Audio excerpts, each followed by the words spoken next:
हाँ जी, तो हम लोग बात कर रहे थे आर्ट एंड कल्चर की, ठीक है। सुन लीजिए ध्यान से थोड़ा सा। आर्ट एंड कल्चर बात हो रही थी और आर्किटेक्चर, ठीक है, जो टोटल टॉपिक्स हैं हमारे पास आर्किटेक्चर के, उसको फिनिश कर रहे हैं अभी हम लोग। तो आर्किटेक्चर में हमने सिंधु घाटी सभ्यता की बात कर ली थी, ठीक है। और सिंधु घाटी सभ्यता में मेरे ख्याल से और कुछ नहीं पढ़ना है, चाहे पेंटिंग्स हो या कुछ भी हो, ऐसी कोई बातें खास अब सिंधु घाटी में बची नहीं है। हमने उसी में लगभग सब खत्म कर ली, है ना। तो अब बेसिकली हमारे पास में जो इम्पोर्टेंट टॉपिक बचे हैं उसमें जैसे टेम्पल आर्किटेक्चर होता है, टेम्पल आर्किटेक्चर बचा हुआ है। उसके बाद में कुछ अलग अलग साम्राज्य के टाइम पे कौन कौन से आर्किटेक्चर इंपॉर्टेंट थे वो थोड़ा देखने लायक है ना। तो एक इम्पॉर्टेंट टॉपिक है, जैसे मैंने कल आपको बताया था, मॉडर्न एम्पायर के बारे में हम लोग डिस्कशन करेंगे। मॉडर्न एम्पायर के आर्किटेक्चर को देखने का प्रयास करेंगे। मॉडर्न एम्पायर के आर्किटेक्चर को पढ़ने से पहले थोड़ा सा हम लोग को विश्लेषण करना है टेम्पल आर्किटेक्चर का, ठीक है। तो समझ लेते हैं पहले मंदिर वास्तुकला क्या है हमारे यहाँ की। मंदिर वास्तुकला के बारे में आपने हमेशा जैसे सुना होगा, है ना। जैसे नागर स्टाइल होता है, बेसर स्टाइल होता है, द्रविड़ स्टाइल होता है। इस शैली में अलग अलग तरीके के जो मंदिर बने हुए हैं, है ना।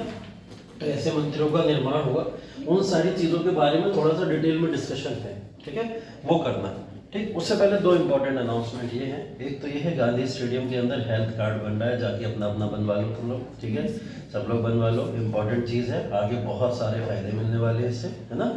तो कुछ गवर्नमेंट अगर आपके लिए इनिशिएट कर रही है तो उसके अंदर बढ़ चढ़ के पार्टिसिपेट करोगे तो अच्छी चीज़ है ना। तो हेल्थ कार्ड तो सभी लोग जाके बनवा लो। आज मौका मिले तुरंत चले जाना। और आज मौका क्या मिले, आज तो हम लोग को चलना ही है यहाँ से गांधी स्टेडियम, ठीक है। हाँ, आज जाना है क्योंकि क्लास के बाद में गांधी स्टेडियम जाना है सभी लोगों को। अभी DSW सर आए थे आई थिंक, है ना, तो सर बोल के गए हैं सारे बच्चों को ले जाइएगा और वहाँ पे हेल्थ कार्ड भी बनवा लीजिएगा।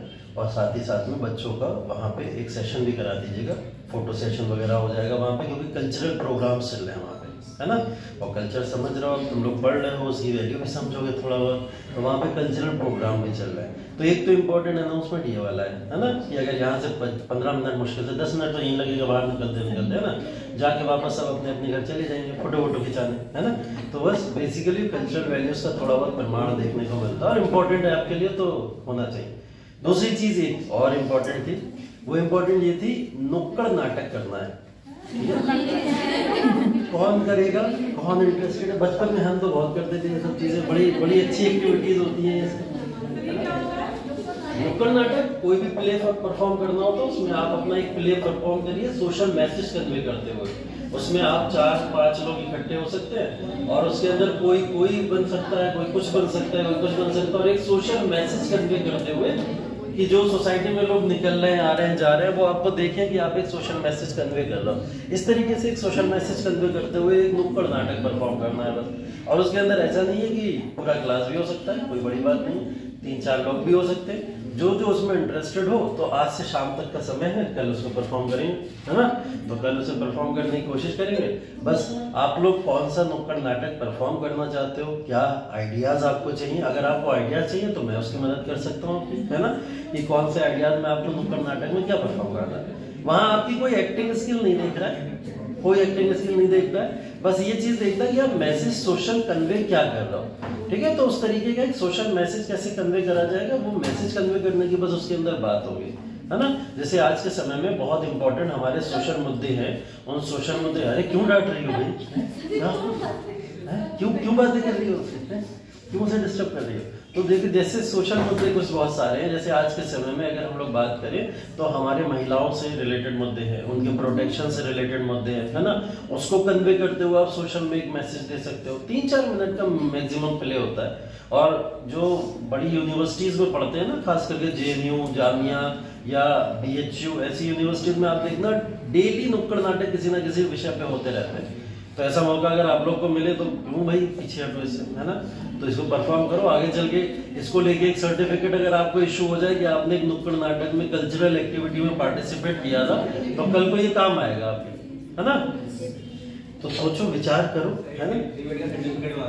आएगा उसका पार्ट मैं नहीं था, मैं जज कर रहा था बस, उससे ज्यादा मुझे नहीं पता, ठीक है। और इसकी भी मैं गारंटी नहीं ले रहा सर्टिफिकेट की, भाई है ना, ऐसा सर्टिफिकेट की गारंटी नहीं। बट ये है कि अगर आप इसमें पार्टिसिपेशन लेते हो, अच्छे से पार्टिसिपेट करते हो, तो आपके लिए फायदा ही है, इसमें कुछ नुकसान थोड़ी है। तो एक सोशल मैसेज भी कन्वे हो जाएगा कहीं ना कहीं अच्छे तरीके से, और सोशल मैसेज कन्वे होने के साथ में आपको थोड़ा बहुत कल्चरल इंपॉर्टेंस का भी, वैल्यू का भी पता चलेगा।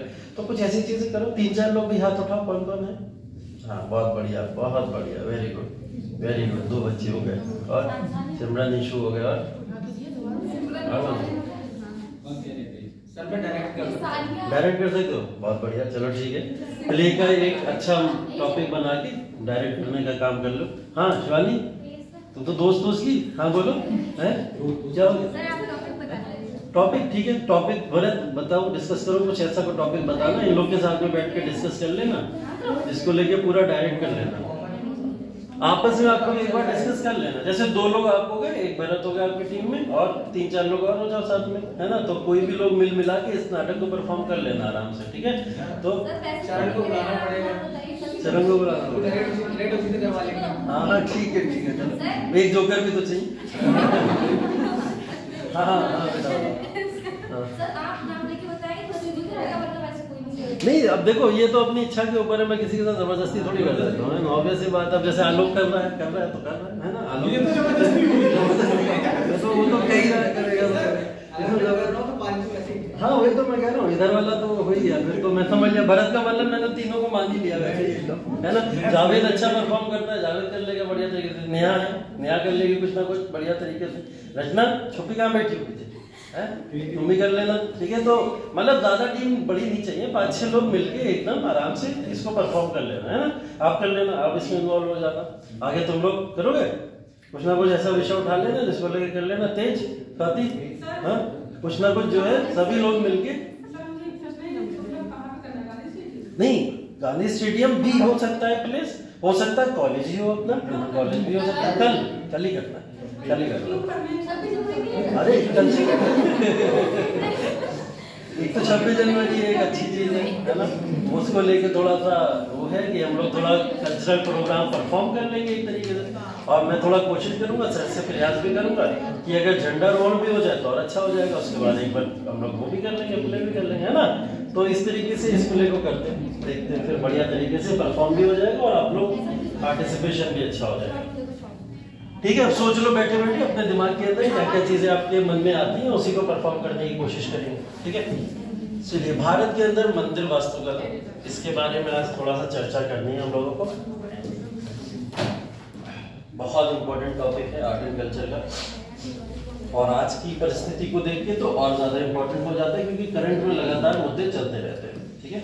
तो भारत में मंदिर वास्तुकला या टेम्पल आर्किटेक्चर इन इंडिया हम बात करते हैं। टेम्पल आर्किटेक्चर बेसिकली जब हम बात करेंगे तो टेम्पल आर्किटेक्चर की भारत के अंदर बात करने का जो इतिहास है, जो कालखंड है, वो वैसे तो हम मानेंगे कि सिंधु घाटी सभ्यता, वैदिक सभ्यता, इन सारी सभ्यताओं के अंदर कुछ ज्यादा इंपॉर्टेंस इसकी थी नहीं, क्योंकि सिंधु घाटी सभ्यता नेचुरल डाइटी के ऊपर डिपेंडेंट होती थी। मतलब अगर हम बात करें प्राकृतिक देवी देवताएं उस समय होते थे, है ना, तो किसी भी तरीके का कोई ऐसा आर्किटेक्चर वो इस बेसिस पे बनाते नहीं थे। वैदिक सभ्यता के अंदर कोई पर्टिकुलर ऐसे हमें प्लेसेस नहीं मिले जिसके अंदर इस तरीके के बड़े बड़े विशाल टेम्पल्स दिखाई दिए। तो इसका जो आर्किटेक्चर का उदय अगर हुआ, यहाँ उदय काल माने तो बेसिकली थोड़ा बहुत मौर्य काल, और मौर्य काल से भी बहुत ज्यादा अगर हम आगे चले जाए तो हमें गुप्ता काल दिखता है, ठीक है। तो अगर हम टेम्पल आर्किटेक्चर को पढ़ते हैं, जो हमारे सिलेबस का पार्ट है, वो शुरू होता है गुप्ता काल से। गुप्ता कालखंड हमारा एक इंपॉर्टेंट कालखंड है जहां से हमें टेम्पल आर्किटेक्चर के बारे में स्टडी करनी होती है। तो टेम्पल आर्किटेक्चर जहां हम बात करें उत्तर भारत की, तो हमें तुरंत याद आता है कि गुप्ता काल या गुप्ता एम्पायर एक ऐसा एम्पायर है जहां टेम्पल आर्किटेक्चर या फिर मंदिर वास्तुकलाओं का उदय हो रहा है काफी तेजी से, ठीक है। उत्तर भारत के अलावा अगर हम दक्षिण भारत की तरफ जाते हैं तो दक्षिण भारत में हमें दिखता है चोला एम्पायर, चेरा और पांड्या, जिसमें भी सबसे ज्यादा इंपॉर्टेंट चोला एम्पायर है, जो भारत के दक्षिणी भाग के अंदर क्या कर रहा है, मंदिर वास्तुकलाओं का निर्माण करता हुआ दिखाई दे रहा है, ठीक है। अगर हम बात करें उत्तर से थोड़ा दक्षिण की तरफ मिड पार्ट की, मिड एरिया के अंदर, तो हमें पल्लवास दिखाई देते हैं, ठीक है, कि पल्लवास क्या कर रहा है, भारत के मंदिर वास्तुकलाओं का निर्माण कर रहा है। तो ये 3 इंपॉर्टेंट शासक और 3 इंपॉर्टेंट शासन वर्ग है, जिन वर्गों ने भारत के अंदर मंदिर वास्तुकलाओं का निर्माण काफी तेजी से और विस्तार विस्तारित रूप से करने का प्रयास किया। ठीक है, मंदिर बेसिकली अगर इसकी कॉमन हम डेफिनेशन के अंदर जाए तो इस वास्तुकला को पढ़ने का मतलब यही है कि मंदिर का मतलब एक पूजा स्थल, ठीक है, जहाँ पे भाई भगवान की एक प्रतिमा रखी हुई है और इंसान मन के अंदर वो श्रद्धा लेके ईश्वर को वहां पे महसूस करके वो अपने किसी भी तरीके के कोई भी प्रेयर्स को परफॉर्म करने चला जाता है। ठीक है, तो ये मंदिर का कहीं ना कहीं कल्चर हमारे भारत के अंदर काफी पुराना है। इसके बारे में बहुत डिटेल में आज हमें स्टडी करनी है। देखते हैं आज की क्लास में खत्म हो पाता है तो अच्छी बात है, अदरवाइज कल इसको खत्म करेंगे। टेंपल आर्किटेक्चर डिटेल टॉपिक इसलिए बन जाता है क्योंकि भारत के अंदर कोई भी शासनकाल आया हो, कोई भी शासनकाल, अगर मैं गुप्ता एम्पायर से बात कर रहा हूं तो गुप्ता के बाद पोस्ट गुप्ता है, उसके बाद पूरे दक्षिण भारत के एम्पायर हैं और फिर मध्यकालीन इतिहास में भी हम देखते हैं विजयनगर एम्पायर बहुत इंपॉर्टेंट एम्पायर है जिसने मध्यकालीन भारत में मंदिर वास्तुकलाओं का निर्माण करा है। ऐसा काल जिसको हम लोग इस्लामिक कालखंड में कहीं ना कहीं विभाजित करते हैं, उस कालखंड में हमने एक इंपॉर्टेंट चीज क्या देखी कि विजयनगर एम्पायर ने आके बहुत ही चरम पे मंदिर वास्तुकला को पहुंचाया और फिर आधुनिक भारत के अंदर अंग्रेजों का भी कुछ ना कुछ सहयोग देखेंगे कि मंदिर वास्तुकलाओं को लेके किस तरीके का उन्होंने भी सहयोग किया था। ठीक है, तो बेसिकली जितने भी भारत के अंदर हम मंदिर पढ़ते हैं इन सबकी तो डेफिनेशंस है। बेसिकली हम मंदिरों के काल को 3 भागों में विभाजित करके बेसिकली पढ़ते हैं, वो उनकी शैलियों के आधार पर है। ठीक है, जैसे शैली की अगर मैं बात करूं तो हम बात करते हैं नागर शैली की। नागर शैली बेसिकली बोली जाती है जब उत्तर भारत के अंदर तमाम मंदिरों की वास्तुकलाओं का निर्माण होना शुरू हुआ, तो ये उत्तर काल की जितनी भी चीजें बनी, मंदिर जितने भी बने वो सब नागर शैली के मंदिर थे। उसके बाद दक्षिण के मंदिर जितने भी बने वो सब द्रविड़ स्टाइल के मंदिर थे। अगर हमने दक्षिण में पढ़ा जाके चोला एम्पायर तो वो वहां पे जो भी आर्किटेक्चर्स देखने को मिले वो कौन से स्टाइल के थे, द्रविड़ स्टाइल के थे। ठीक है, हमने उत्तर में अगर गुप्ता एम्पायर पढ़ा तो वहां पे जो टेम्पल आर्किटेक्चर थे वो कौन से थे, नागर स्टाइल के थे। अब एक आ जाता है बेसर स्टाइल, है ना, बेसर स्टाइल भी एक होता है। बेसर स्टाइल एक ऐसा स्टाइल बना भारत के अंदर जो मिक्स था, जिसने नागर शैली को भी अडॉप्ट किया और द्रविड़ शैली को भी अडॉप्ट किया। मतलब अगर हम बात करें तो नागर शैली और द्रविड़ शैली इन दोनों शैलियों के मिक्सचर से जो बना वो एक बेसर शैली का प्रमाण था। तो आपको बेसर शैली में नागर की भी परंपराएं देखने को मिल जाएंगी और द्रविड़ की भी परंपराएं देखने को मिल जाएंगी। तो ये 3 तरीके के मंदिर वास्तुकला भारत के अंदर बेसिकली पाई जाती हैं। इन मंदिर वास्तुकलाओं के बारे में हमें बात करनी है। कौन कौन शासक कब कब इस तरीके के मंदिरों को भारत के अंदर लेके आया, उसके कुछ एग्जाम्पल यहाँ पे मेंशन किए गए हैं। ठीक है, जैसे हम लोग 5वीं शताब्दी में बात करते हैं तो 5वीं शताब्दी में गुप्त मंदिर या गुप्त काल के मंदिरों को सबसे प्रारंभिक मंदिर भारत के अंदर माने जाते हैं जिन्होंने स्ट्रक्चरल फॉर्म दी थी किसी भी टेम्पल्स की। देखिए, टेम्पल्स का इतिहास तो बहुत पुराना है। अगर हम बात करें काफी समय से हम टेम्पल लगभग वैदिक सभ्यता से देखते हैं, बट वो क्या होते थे, सिर्फ और सिर्फ एक स्ट्रक्चर होता था कि बस एक जगह है, उस जगह पे गए, विजिट किया, खत्म हो गया, है ना। यहाँ पे इन्होंने एक फॉर्म देने की कोशिश करी थी, एक आर्किटेक्चर को बनाने की कोशिश करी थी। वो प्रयास हमें गुप्ता काल से यहाँ पे देखने को मिलते हैं और इसके कई सारे उदाहरण आगे चल के, ये सब उदाहरण आपके सामने आएंगे। इन सब की बात अभी हम लोग आगे चल के करेंगे। मंदिरों को बनाया क्या गया था, लक्ष्य क्या था, ऑब्जेक्टिव क्या था जब मंदिरों को बनाया गया, तो उन ऑब्जेक्टिव के अंदर सबसे पहले चीज तो धर्म ही था। धार्मिक उद्देश्य को पूर्ति के लिए मंदिरों का निर्माण किया गया था। दूसरा, प्रशासनिक केंद्र बन गए थे मंदिर एक समय में। प्रशासनिक केंद्र का मतलब आप ये कह सकते हो कि राजा अपना प्रशासन अगर केंद्र के ऊपर लागू करता था तो वो ध्यान में कहीं ना कहीं एक मंदिर के कला को ध्यान में रख के और मंदिर के हिसाब से या फिर उस भगवान या ईश्वर के हिसाब से अपने आसपास के प्रशासन को चलाने का प्रयास करता था। जैसे हमने मध्यकालीन भारत में देखा, वो शरीयत के हिसाब से चलाने का भी प्रयास करते थे, तो उनके लिए वो कुछ ना कुछ प्रशासनिक रवैया था। इनके लिए प्रशासनिक रवैया मंदिरों के रूप में प्रमाण के तौर पर उनका बनाना था। तो प्रशासनिक केंद्र भी थे एक तरीके से कह सकते हैं आप। तीसरी चीज, राजस्व संग्रह के रूप में अगर हम उस संदर्भ में देखें तो राजस्व संग्रह भी हमें यहाँ से दिखाई देगा कि भाई मंदिर इतने विशाल विशाल अगर बने तो लोग विजिट्स करेंगे, आएंगे वहां पे और आने के बाद में कहीं ना कहीं उसके थ्रू रेवेन्यू का भी सोर्स एक मिलता था। ठीक है, तो एक रेवेन्यू का सोर्स भी था। और चौथी चीज हम बात करें तो शिक्षा का केंद्र भी था। मंदिर हमेशा से शिक्षा के केंद्र है, चाहे हम लोग बात करेंगे अभी चैत्य विहार की बहुत सारे तरीकों के यहाँ पे हमें अलग अलग तरीके दिखाई देंगे कि मंदिरों के अंदर लोग किस तरीके से से पाठशालाएं बना बना के स्टडीज किया करते थे। तो शिक्षा के केंद्र भी थे, ठीक है। और बेसिकली यहाँ पे राजस्व के विभिन्न स्रोत, जो हमने ऊपर बात करी वही बात थोड़ा बहुत नीचे भी हो सकती है, लेकिन दान का और राजस्व संग्रह का एक इंपॉर्टेंट प्लेस ये बन चुके थे। लोग आते थे, दान करते थे, भाई वो लोग भी अब कहीं ना कहीं दान पुण्य के चीजों के अंदर इन्वॉल्व हो गए थे। जो लोग कहीं ना कहीं समाज के गरीब तबके के लोग होते थे, उन्हें मंदिरों से, आज के समय में भी अगर आप देखोगे तो मंदिर एक ऐसी जगह है जहां से लाखों करोड़ों परिवार बनते हैं। बाहर कई सारे लोग बैठते हैं और उनको कहीं ना कहीं दक्षिणा के रूप में जो भी मिलता है उससे वो अपने परिवार का पालन पोषण किया करते हैं, है ना। तो एक तरीके से दान पुण्य की जगह भी बन गई। तो मंदिरों के कार्य कई तरीके के हो सकते हैं, ये सब तमाम कार्य हैं जो मंदिरों के कार्य देखते हैं। स्वतंत्र मंदिर क्या होता है? स्वतंत्र मंदिर बेसिकली हम उसी को बोलेंगे जब गुप्ता साम्राज्य के तौर पर मंदिरों का निर्माण अपनी सतह पे होके और एक निर्माणित रूप में होना शुरू हो गया, मतलब एक रूप मिलना शुरू हो गया जब टेम्पल्स को, तो वो स्वतंत्र टाइप के मंदिर कहलाते थे। तो ये डेफिनेशन के तौर पर अगर आपसे पूछा जाए तो इनकी संरचना होती थी और संरचना में हम इस तरीके की बातें करते थे। पहला टॉपिक इसके अंदर आता है गुप्त वंश में मंदिर वास्तुकला, ठीक है। तो सबसे पहला टॉपिक इसके अंदर देखने को मिलता है गुप्त काल में मंदिर वास्तुकला।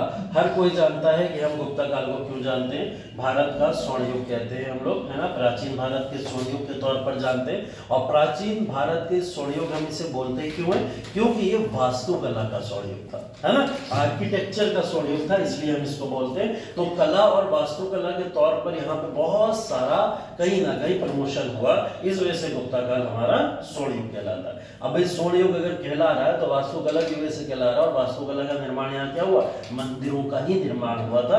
बेसिकली उसी को हम लोग क्या बोल रहे हैं? स्वर्ण काल की वास्तुकला बोल रहे हैं। गुप्त काल के दौरान प्राचीन सभ्यताओं के भी तौर दिखाई दिए, कई सारे पुरानी सभ्यताओं के भी तौर दिखाई दिए थे। जैसे यहाँ पे चट्टानों से काटकर कई तरीके की वास्तुकलाएं बनाई जाती थी, चट्टानें काटी जाती थी, उनसे कई तरीके की वास्तुकलाएं बनाई जाती थी। जैसे आपने देखा होगा अजंता एलोरा की गुफाएं, है ना, वो एक एग्जाम्पल है चट्टानों को काट के गुफाओं को बनाना और उसके अंदर तमाम आर्किटेक्चरल गतिविधियों को करना। तो वो एक एग्जाम्पल है। तो चट्टानों को काट काट के बहुत बड़ी बड़ी विशाल विशाल तरीके की बिल्डिंग्स, मॉन्यूमेंट्स या फिर केव्स वगैरह बनाने का यहाँ पे एक चलन था, ठीक है। और साथ ही साथ में स्वतंत्र मंदिर वास्तुकला भी शुरू हुई। स्वतंत्र मंदिर वास्तुकला, भाई अपनी जगह पे आप मंदिर को स्ट्रक्ट कराना या फिर कंस्ट्रक्ट कराना शुरू कर दें, ईंटों से बनवा देना, मिट्टी से बनवा देना, जिसको जो मिला उसने उस आधार पे मंदिरों को बनवाना शुरू कर दिया। तो ये एक तरीके की कुछ कलाएं यहाँ पे हमें दिखाई देती है। और बेसिकली जो गुप्त काल में ज्यादातर मंदिर यहाँ पे दिखाई देते हैं वो बेसिकली विष्णु या फिर लॉर्ड शिवा के अवतार के रूप में हमें दिखाई देते हैं। वैष्णविज्म, शैविज्म, यही प्रिंसिपल लगभग चला रहा है हमेशा से। तो इसी के ज्यादातर आपको यहाँ पे मंदिर दिखाई देंगे, ठीक है। गुप्त काल का सबसे महत्वपूर्ण मंदिर एक अगर एग्जाम्पल के तौर पर हम जानते हैं तो वो उत्तर प्रदेश के देवगढ़ में, जिसको हम लोग जानते हैं दशावतार मंदिर के तौर पर जाना जाता है। और इसकी शैली जो है वो नागर शैली है, ये भी ध्यान रखेंगे हम लोग। उत्तर भारत का मंदिर है, गुप्ता एम्पायर का बनवाया हुआ मंदिर है, तो कौन सी शैली में बना हुआ होगा? नागर शैली में बना हुआ मंदिर होगा, ठीक है। इसी अवधि के दौरान एक चीज और इंपॉर्टेंट दिखाई ये देती है कि गुप्ता एम्पायर ने आर्किटेक्चर के तौर पर मंदिर वास्तुकला का निर्माण किया जरूर, साथ ही साथ में इसी समय में बुद्धिज्म और जैनिज्म ये भी अपने कहीं ना कहीं चरम पे हमें दिखाई दिया थोड़ा बहुत। तो बुद्धिस्ट और जैन कई सारे आर्किटेक्चर इस समय में हमें बनते हुए दिखाई दिए, जिसके अंदर हम लोग, अगर हम एलोरा की गुफाओं की बातें करें तो एलोरा की गुफाओं के अंदर संख्या दी गई है कि 34 गुफाएं टोटल, उसमें से 8 से लेकर 12 तक की गुफाएं सिर्फ और सिर्फ बुद्धिस्ट गुफाएं कहलाती हैं। तो संख्या के हिसाब से गुफाओं के अंदर वहां पे आर्किटेक्चर बना करते थे। तो कहीं ना कहीं ये देखा जाता है कि अलग अलग धर्म के, जैसे बुद्धिज्म हो, जैन कल्चर भी हो या फिर हिंदू वास्तुकला, तो अपने चरम पे थी। हर वास्तुकला के यहाँ पे निर्माण हमें इस समय में देखने को मिलते हैं, ठीक है। तो ये बेसिकली इसीलिए हम ये सारी चीजों को मिला जुला के अगर देखें, इसी वजह से हम इसको क्या कहते हैं? वास्तुकला का स्वर्ण युग कहते हैं, ठीक है। और मंदिरों का जब यहीं से बनना शुरू हुआ तो बेसिकली हम क्यों नहीं कहेंगे कि गुप्त काल के अंदर मंदिर वास्तुकला इतनी इंपॉर्टेंट थी, ठीक है। मंदिर वास्तुकला के बारे में कुछ चीजें जो आपको बहुत ही ज्यादा इंपॉर्टेंट तौर पर याद रखनी है, वो कुछ इन डायग्राम्स के तौर पर हम समझना शुरू करेंगे, ठीक है। जैसे ये एक डायग्राम है सिंपल सा, कोई मंदिर का एक बड़ा सा आप नॉर्मल स्वरूप देख सकते हो, बहुत नॉर्मल स्वरूप है। अगर मैं बात करूं कि पहली स्टेज में मंदिर ऐसे ही बना करते थे तो कहना सत्य होगा बिल्कुल, ठीक है।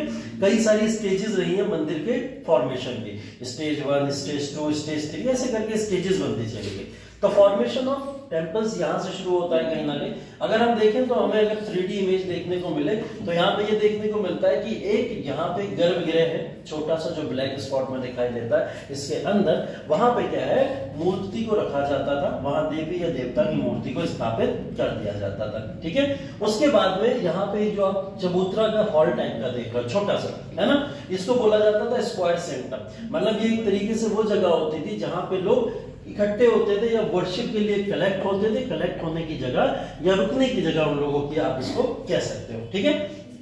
फिर होता था पिलर्ड पोर्च। पिलर्ड पोर्च का मतलब होता था जिसके आधार पे ये तमाम बिल्डिंग्स खड़ी होती थी, चारों तरफ के जो पिलर होते थे उनके आधार। बहुत सिंपल सा स्ट्रक्चर, सिर्फ 3 पार्ट में डिवाइड कर दिया, एक हॉल बनाया, उसके अंदर सिर्फ एक मूर्ति रख दी, कुछ लोग वहां पे खड़े हो सकते हैं और पूजा कर सकते हैं। ये मंदिर की सबसे प्रारंभिक दशा हो सकती है, ठीक है, जो हम लोग इस डायग्राम के बेसिस पे देख सकते हैं, ठीक है। तो ये बेसिकली होता क्या था। अब यहाँ पे थोड़ा सा और अगर हम इसकी फॉर्मेशन की तरफ चले, ठीक है, तो क्या हुआ कि पहले के मंदिर तो हमें ऐसा दिखता था कि मिट्टी, ईंटें, कच्ची ईंटें, पक्की ईंटें सब मिला के लगाने का कोशिश करके बस एक बाउंड्री या फिर एक स्ट्रक्चर बना दिया करते थे। धीरे धीरे फॉर्मेशन होना शुरू हुआ तो यहाँ पे ईंट और पत्थरों को मिला के अब शिखर को बनाया जाने लगा, ठीक है।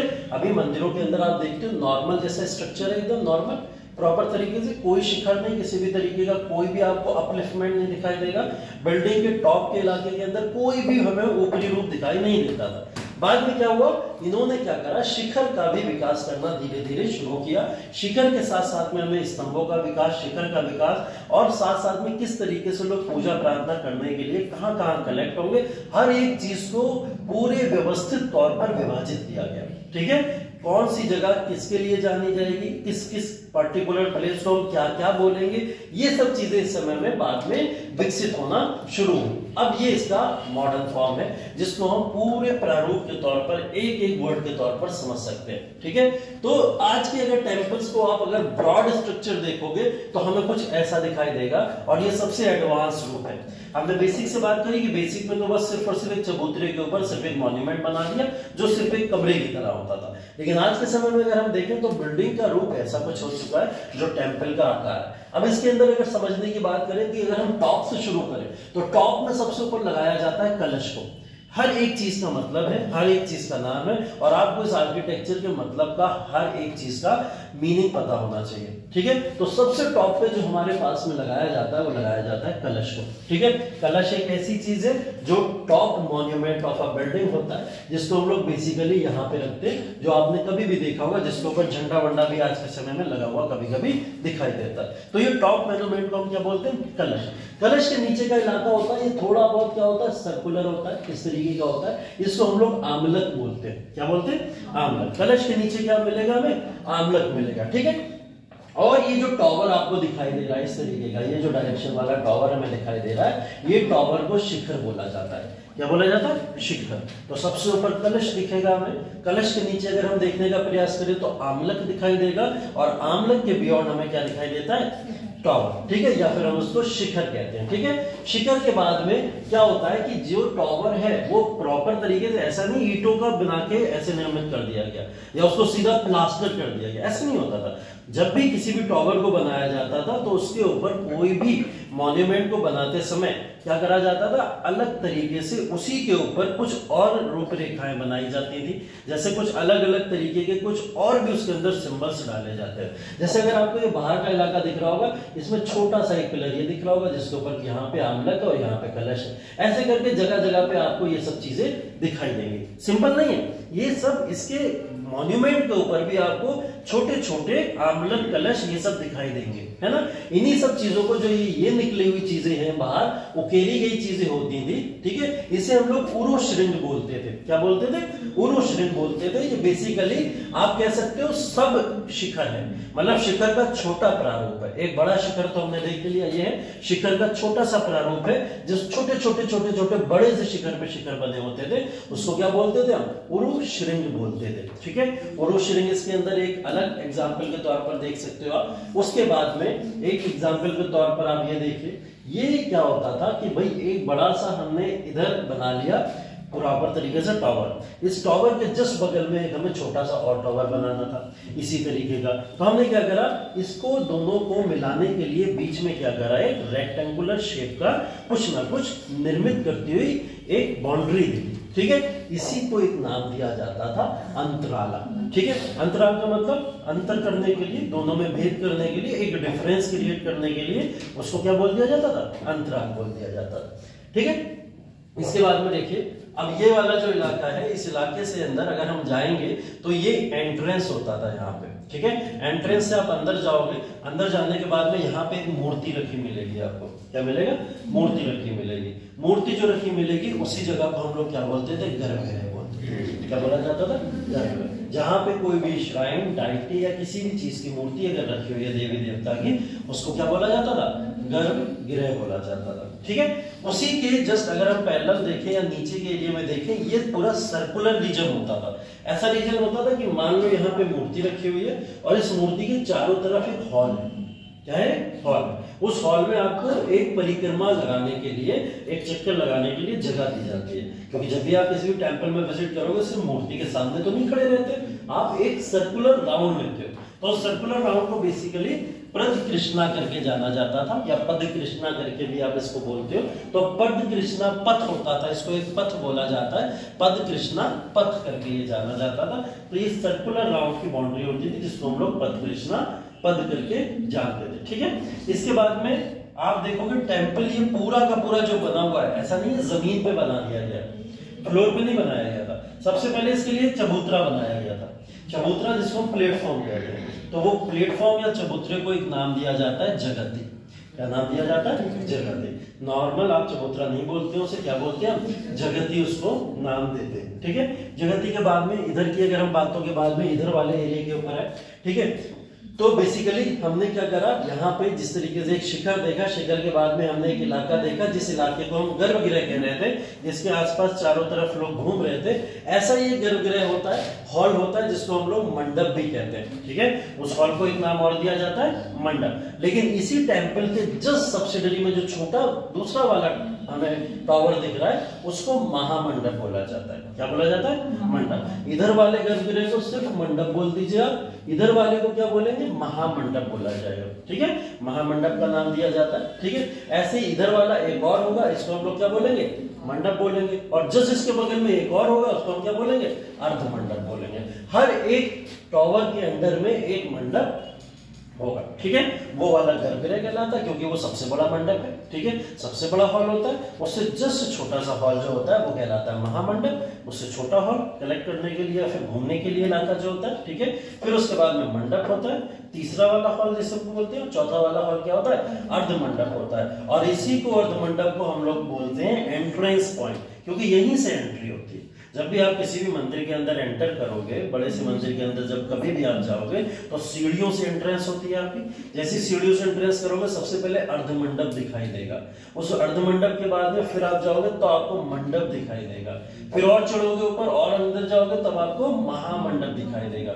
उसके फिर एकदम अंदर जाओगे, जब प्रॉपर आप कह सकते हो अंदर एकदम गर्भगृह में चले जाओगे, तब वो एरिया हमें क्या, गर्भगृह या मंडप का प्रारूप देता है, ठीक है। तो ये देखिए आज के टेंपल आर्किटेक्चर का एक एग्जांपल है, ठीक है। और ये जो एग्जांपल आप देख रहे हो, ये खजुराहो का टेंपल है, ठीक है, जिसके अंदर ये तमाम बातें की गई हैं, ठीक है। तो ये बस याद रखिएगा इसके बारे में, ठीक है। जगती प्लेटफॉर्म के नीचे जो बेस का प्लेटफॉर्म होता है, इसे भी अधिष्ठाना बोला जाता है। मतलब एक प्लेटफॉर्म जगती, जगती के नीचे जिसपे ये प्लेटफॉर्म बनाया गया उसको क्या बोला जाता है, अधिष्ठाना बोला जाता है, ठीक है। इसको ध्यान रखिएगा। ये कौन सा वाला, अमाल का,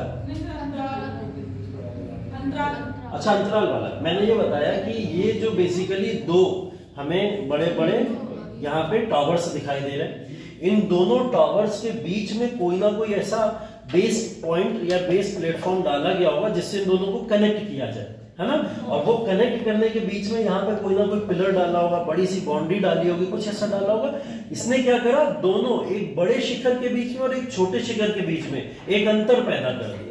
इसी अंतर को बेसिकली आप कह सकते हो क्या, अंतराल कह सकते हो। तो इसने हाँ दोनों को कनेक्ट करने का काम करता है, या कह सकते हो कि दोनों को अलग अलग करने का भी काम करता है। तो इस वजह से हम इसको अंतराल बोलते हैं। बस ये अब टेम्पल आर्किटेक्चर के आप तमाम पार्ट्स याद रखिएगा कि टेम्पल आर्किटेक्चर कुछ इस तरीके का दिखाई देता है। और ये टेम्पल का जो आर्किटेक्चर आपको दिखाई दे रहा है, जिस तरीके से इसके शिखर इखर बनाए गए, वो कौन सी शैली को दर्शा रहा है, कोई बता सकता है?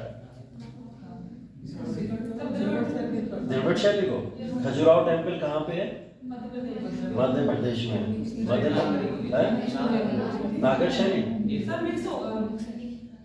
ये हो सकता है मिक्स होगा, ये बिल्कुल हो सकता है, क्योंकि नागर शैली और यहाँ पे द्रविड़ शैली दोनों के कहीं ना कहीं प्रमाण दिखाई देते हैं। एक तो टेम्पल का आर्किटेक्चर थोड़ा द्रविड़ स्टाइल में दिखाई देता है, साथ ही साथ में जिस तरीके के इसमें तरह तरह तरीके के वो डिविजन्स है, वो डिविजन्स नागर शैली में होते हैं। ठीक है, तो नागर शैली में होते हैं। तो खजुराहो टेम्पल किसका होगा फिर? द्रविड़ का होगा, नागर का होगा, या फिर बेसर का होगा? नागर का होगा। नागरी है, तो फिर द्रविड़ क्यों लग रहा है, मतलब बेसर क्यों लग रहा है ऐसा?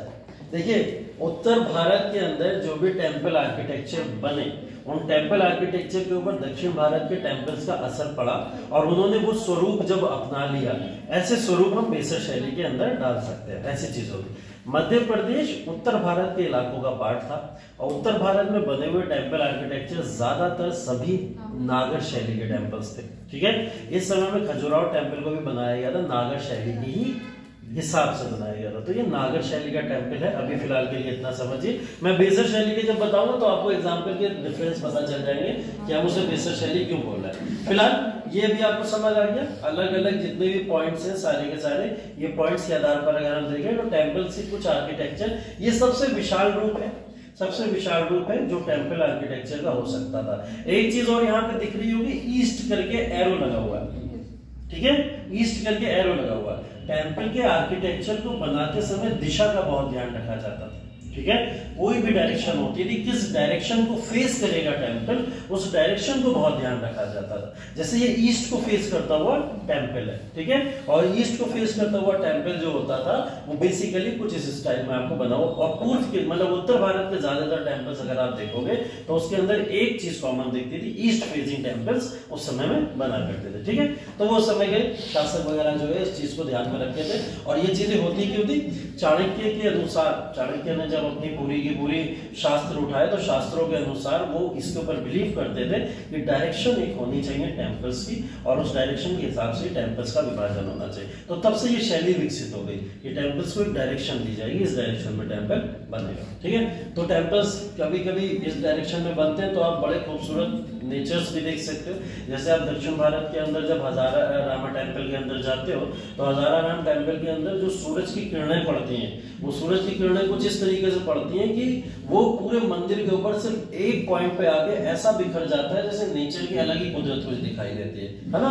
तो टेम्पल आर्किटेक्चर भी इतना ध्यान से बनाया जाता था कि इंसान कहीं ना कहीं उससे कनेक्ट कर जाए, तो वो नेचुरल ब्यूटी उसके अंदर अपने आप डल जाती थी। ठीक है, तो ये सब चीजें इसलिए करी जाती थी आर्किटेक्चर के डेवलपमेंट के लिए। ये ग्रुप ऑफ डाइटीज कह सकते हो आप, कई सारे भगवानों का एक ग्रुप या ईश्वरों का एक ग्रुप बनाया गया था जिसको एक पिक्चर के अंदर से परफॉर्म किया गया। जैसे ये भी दिखता है कि इस तरीके की बहुत सारी मूर्तियां और स्कल्पचर्स जो होते थे वो टेम्पल्स के अंदर वहां पे ऐसे दिखाए जाते थे। ठीक है, तो देवताओं की मूर्ति का एक समूह है जिसको ये बेसिकली यहाँ पे दिखाया जाता है। ठीक है, अब इसके बाद में थोड़ा सा और समझने की कोशिश करें। जो यहाँ पे बने मंदिर हैं, उन मंदिर की अगर थोड़ी बहुत हम लोग महत्वपूर्ण स्थलों की बात करें तो महत्वपूर्ण स्थलों में हम पहले देख लेते हैं अजंता की गुफाएं। ठीक है, एक एक करके पढ़ेंगे इनके बारे में, अजंता की गुफाओं के बारे में देख लेते हैं। ठीक है, अजंता में दो तरीके की गुफाएं हैं बेसिकली। ठीक है, एक चैत्य गुफाएं कहलाती है और एक विहारा गुफाएं कहलाती है। चैत्य और विहारा में पहले डिफरेंस समझ लीजिए। चैत्य और विहारा, चैत्य की बात होती है जब हम किसी पूजा स्थल की बात करते हैं। ठीक है, ये एक वर्शिप प्लेस होता है जहाँ वर्शिप की जाती है, पूजा की जाती है, पूजा अर्चना हुई और उसके बाद आप अपने घर चले गए, बात खत्म। ये है चैत्य। ठीक है, विहारा क्या होता है? रहने की जगह। वो रिजाइडिंग प्लेस होता है। जो भी पुरोहित उस समय के होते थे या जो भी उस समय के ईश्वर लोग जिनको माना करते थे वो यहाँ पे रह के वर्शिप किया करते थे, तो उसको क्या बोलते थे हम लोग? विहार बोलते थे। ठीक है, तो चैत्य पूजा स्थल होते थे, विहार क्या होते थे? कुछ तरीके के मठ या हॉल होते थे जो इस तरीके के देखने को। तो अजंता की गुफाओं में ये चीजें पॉपुलर है, दो ही तरीके की गुफाएं वहां देखने को मिलेगी, एक चैत्य और एक विहार। और चैत्य विहार बेसिकली जो संबोधित है वो बुद्धिज्म से रिलेटेड है, ये भी ध्यान रखिएगा। बुद्धिज्म कल्चर में इसको कहीं ना कहीं क्रिएट किया गया था, बाद में हिंदू टेम्पल या हिंदू आर्किटेक्चर्स में भी इसको बहुत ज्यादा तेजी से विस्तारित किया गया। लेकिन हमें खास तौर पर किसमें दिखाई देती है? ये बुद्धिज्म में दिखाई देती है। तो चैत्य और विहार ध्यान रखिएगा, उसके अंदर बेसिकली अजंता की गुफाओं में ये कुछ इंपॉर्टेंट चीजें। एलोरा की गुफाओं की बातें करें तो एलोरा की गुफाएं कहीं ना कहीं अगेन फिर यहाँ पे भी तीनों तरीके के टेम्पल्स दिखाई देते हैं, बुद्धिस्ट, जैन के भी दिखाई देंगे और हिंदू रिलीजन से भी रिलेटेड हमें टेम्पल्स यहाँ दिखाई देते हैं। तो इन टेम्पल्स की खास बात यह है कि इनको विभाजित किया गया है नंबर्स के हिसाब से। टोटल एलोरा में 34 गुफाएं हैं। कितनी गुफाएं?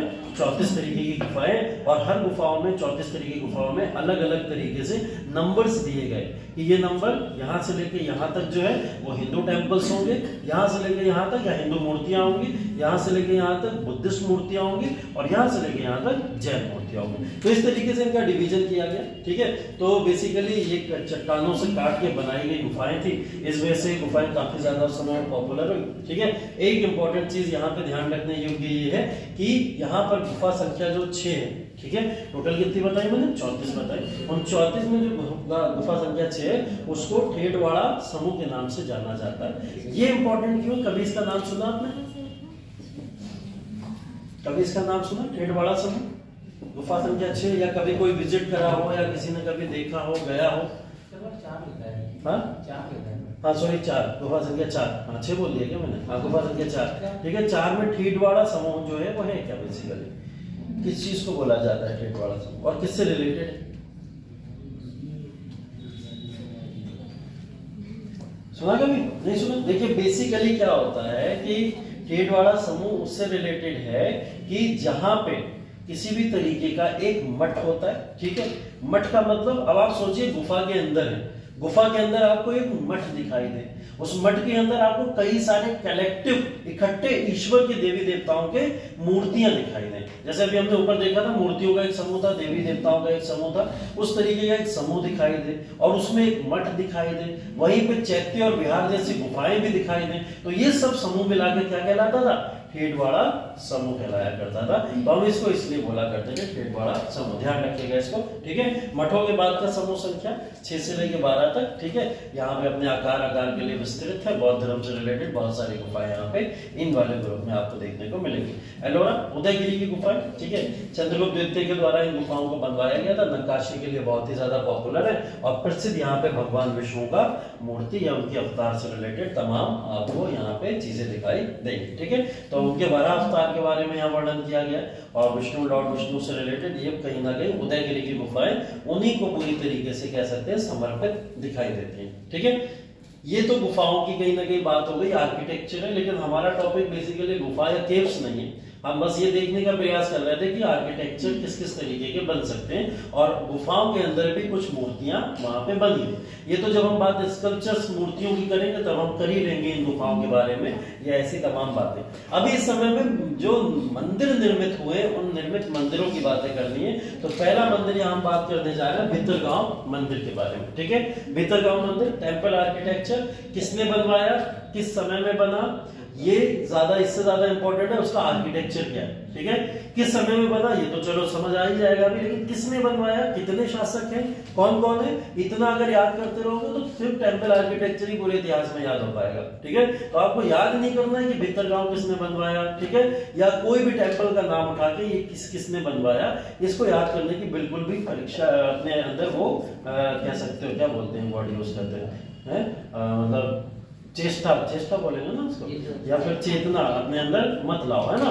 तो बेसिकली ऐसी कोई भी चीज अपने अंदर मत लाना कि आपको इनका नाम याद करना पड़ेगा। ठीक है, हमें सिर्फ और सिर्फ सदी याद हो जाए, अगर साम्राज्य याद हो जाए उस साम्राज्य में बना, इतना हमारे लिए सफिशिएंट है। ठीक है, तो भितरगांव टेम्पल, इसको बेसिकली उत्तर प्रदेश, ठीक है, कानपुर में है इस समय में, ठीक है। और ईंटों से बने सबसे पुराने मंदिर का एक पार्ट है, ठीक। हम इस मंदिर के बारे में क्यों पढ़ रहे हैं, क्योंकि ये ईंटों से निर्मित है। आने वाले टेम्पल्स ईंटों की जगह कई अलग अलग प्रोडक्ट से निर्मित होते थे, और ये ईंटों से, सिंपल ईंटों से, इसके ऊपर कोई जिप्सम प्लास्टर किसी भी तरीके का कोई प्रयोग नहीं है, सिंपल ईंटों से निर्मित एक तरीके का सबसे पुराना मंदिर देखा जाता है, ठीक है। 5वीं शताब्दी में गुप्ता साम्राज्य के समय में इसकी स्थापना हुई थी, ये मंदिर बना था, ठीक है। और कह सकते हैं हम टेराकोटा आर्ट का भी एक उदाहरण है।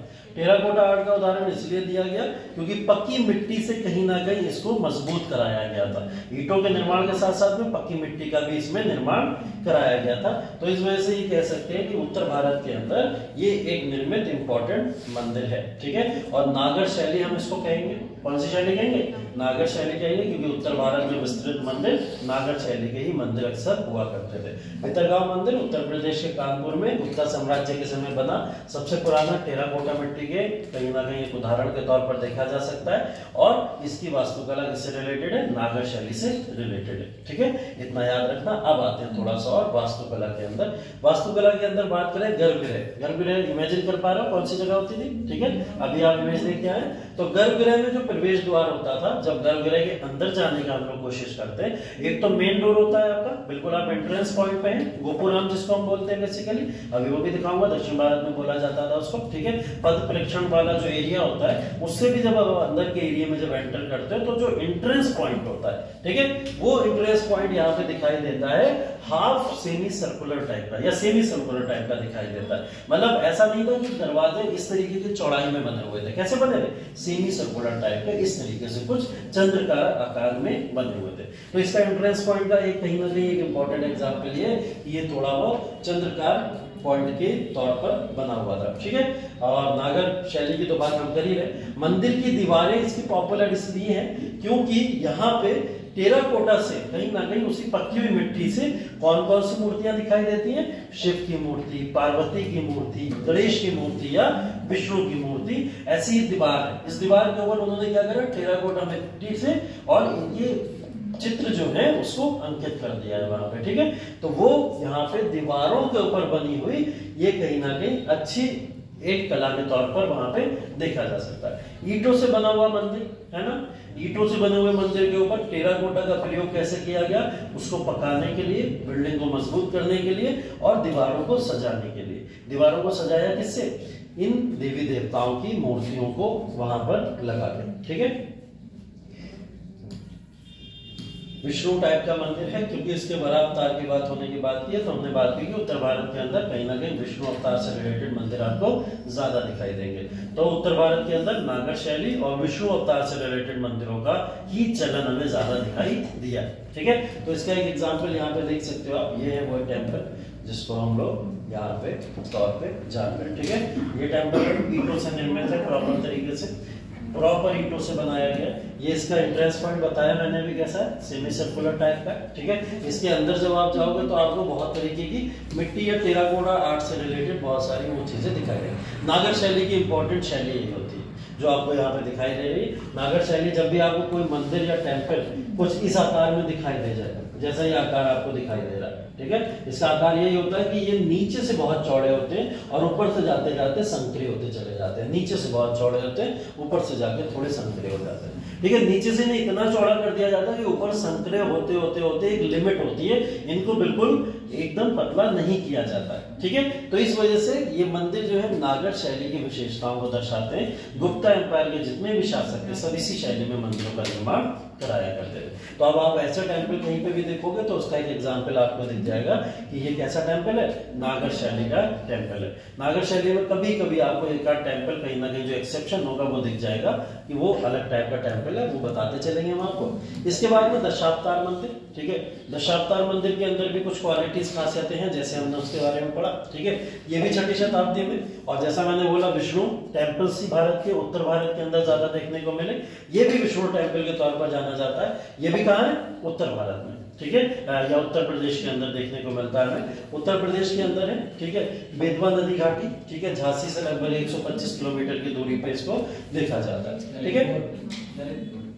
ललितपुर, हाँ बेसिकली जगह जो है ललितपुर है, ठीक है। और इसके अंदर एक कक्षीय जो कक्ष है उसका वर्गाकारी कहीं ना कहीं रूप दिखाई देगा आपको, वर्गाकार रूप में कहीं ना कहीं दिखाई देता है। और प्रारंभिक हिंदू पत्थर मंदिरों में से एक है। पत्थरों से इसका निर्माण किया गया। किससे किया गया? पत्थरों से। वो अभी हमने देखा ईंटों का निर्माण वहां दिखाई देता था, यहाँ कैसा दिखता है? पत्थरों से निर्मित कहीं ना कहीं मंदिर दिखाई देता। तो दशावतार मंदिर का कहीं ना कहीं है, भगवान विष्णु को समर्पित है और कई तरीके की प्रतिमाएं यहाँ पे शामिल हैं, जिसमें शिव, पार्वती, कार्तिकेय या ब्रह्मा और ऐसे लोगों का यहाँ पे वर्णन है, इंद्र वगैरह का भी है। ठीक है, नदी के अंदर गंगा, यमुना ऐसी चीजों के बारे में भी व्याख्यान किया गया है। ठीक है, और हिंदू महाकाव्य महाभारत के 5 पांडवों को दिखाने वाला भी यहाँ पे एक पैनल है प्रॉपर तरीके से, जो उनके पांडवों को वहां पे दिखाता है। ठीक है, तो ये तमाम चीजें यहाँ पे हमें दिखाई देंगी। पत्थर से निर्मित किया गया है। ठीक है, और इसकी जो कहीं ना कहीं थोड़ी बहुत कई स्ट्रक्चर में ईंटें भी कहीं ना कहीं आपको चुनी हुई दिखाई देंगी।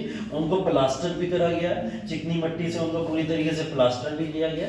ये सब चीजें इसके अंदर दिखाई दी। ऊपर वाले टेम्पल के अंदर हमने देखा था प्लास्टर वाले ऐसा कोई सीन दिखाई नहीं देता था। आज के समय में मंदिर कुछ ऐसा दिखता है। ठीक है, आज के समय में ये मंदिर कुछ ऐसा दिखता है आपको। ठीक है, तो जिस तरीके से हमने बात करी थी कि टेम्पल्स के अंदर, इसके अंदर भी देख लीजिए चबूतरा बना हुआ है प्रॉपर तरीके से। क्या बोलते हैं चबूतरे को? प्लेटफॉर्म होता है, क्या बोलते हैं उसको? जगती बोलते हैं। ठीक है, तो जगती ये बेसिकली क्या है? एक जगती है, और जगती के ऊपर पूरा टेम्पल का आर्किटेक्चर आपको दिखाई देगा। इसका भी देखिए वही स्वरूप है, ऊपर का थोड़ा बहुत यहाँ पे डिस्ट्रॉय हुआ है, जिसकी वजह से यहाँ पे आपको इस तरीके की चीजें दिखाई देंगी। अदरवाइज ये अच्छे से प्लास्टर वगैरह था, इसका पत्थरों से निर्मित हुआ है, पत्थरों से इसका निर्माण किया गया। ठीक है, और कुछ अन्य मंदिर भी हैं, ये ध्यान रखने योग्य है कि अगर आपके मंदिर पूछे जाए कौन सी जगह पे कौन कौन सा मंदिर है, और जो नागर शैली का इंपॉर्टेंट एग्जाम्पल है वो मंदिर ये आपके सामने दिखाई दे रहे हैं। इन मंदिरों के नाम आप नोट कर सकते हो, जैसे तिगावा का विष्णु मंदिर, ठीक है, जबलपुर के अंदर है, मध्य प्रदेश के सागर जिले में। फेरण का विष्णु मंदिर, ठीक है, बोमरा का शिव मंदिर। ये सारे मंदिर जो बेसिकली हैं, बस आप इसको इसलिए लिख लो क्योंकि आपको ये पता चल जाएगा क्योंकि ये नागर शैली के टेम्पल्स। ठीक है, नागर शैली का कहीं ना कहीं यहाँ से आपको निर्माण पता चल जाता है। हाँ, पहले सोचा भेज दिए।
कुछ नहीं मुश्किल वाला नहीं है।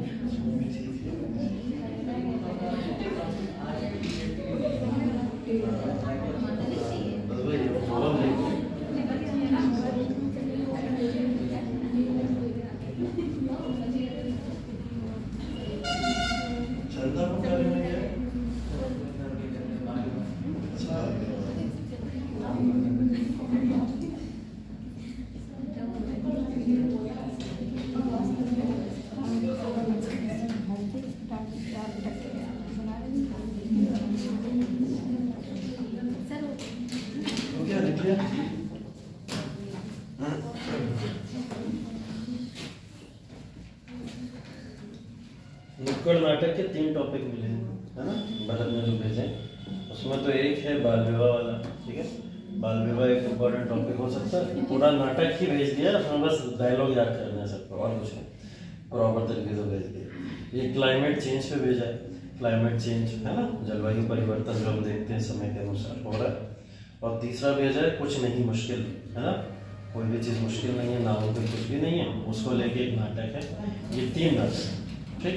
इसके बारे में मैं ग्रुप पे भेज दे रहा हूँ, भेज दूंगा, आप लोग इसके बारे में सोच विचार कर लेना, या भी क्लास के बाद इसको डिस्कस कर लेंगे, है ना। तो फिर उसके बाद में यहाँ पे जो जो कैरेक्टर बनेगा किस किस में क्या क्या, वो तो मैं घोषित करके ही जाऊँगा, ठीक है। तो उसकी तो घोषणा होने ही वाली है यहाँ पे, कौन क्या क्या करेगा। बाद में फिर आप लोग के हाथों में, आप लोग किस तरीके से उसको परफॉर्म करोगे, ठीक है। तो अभी देख लेते हैं कैरेक्टर कितने हैं, उसके अंदर कैरेक्टर की बात कर लेते हैं। हाँ, दर्शक का कैरेक्टर है। हाँ, दर्शक सभी हैं, सभी। हाँ, सारे दर्शक ही रहेंगे, इसमें कोई दिक्कत थोड़ी है यार। नुक्कड़ नाटक में हम भी कुछ बन जाए, क्या दिक्कत क्या है उसके अंदर। नुक्कड़ नाटक को परफॉर्म करने में मैं भी साथ में रहूँगा। हाँ हाँ, तो कोई ना कोई तो कुछ ना कुछ बन ही जाएगा, उसमें क्या है। बस बोलने की कला सबके अंदर है, सब यहाँ बैठे हुए, कोई गूंगा तो नहीं है, ठीक है, सब बोल ही लेते हैं ना। तो जब बोलने की कला सबके अंदर है तो कुछ ना कुछ बोल ही लोगे, कोई दिक्कत। चलो फिर सिरपुर का मंदिर देख लीजिए, ठीक है। सिरपुर का मंदिर ये इम्पोर्टेंट बेसिकली, ठीक है, पांडव राजवंश या पांडुवंशी के द्वारा यहाँ पे बनाया गया था, छत्तीसगढ़ के राज्य के अंदर है, ठीक है। और महानदी के तट पर फैला हुआ एक बढ़िया नागर शैली का एक मंदिर हमें दिखाई देता है, ठीक है।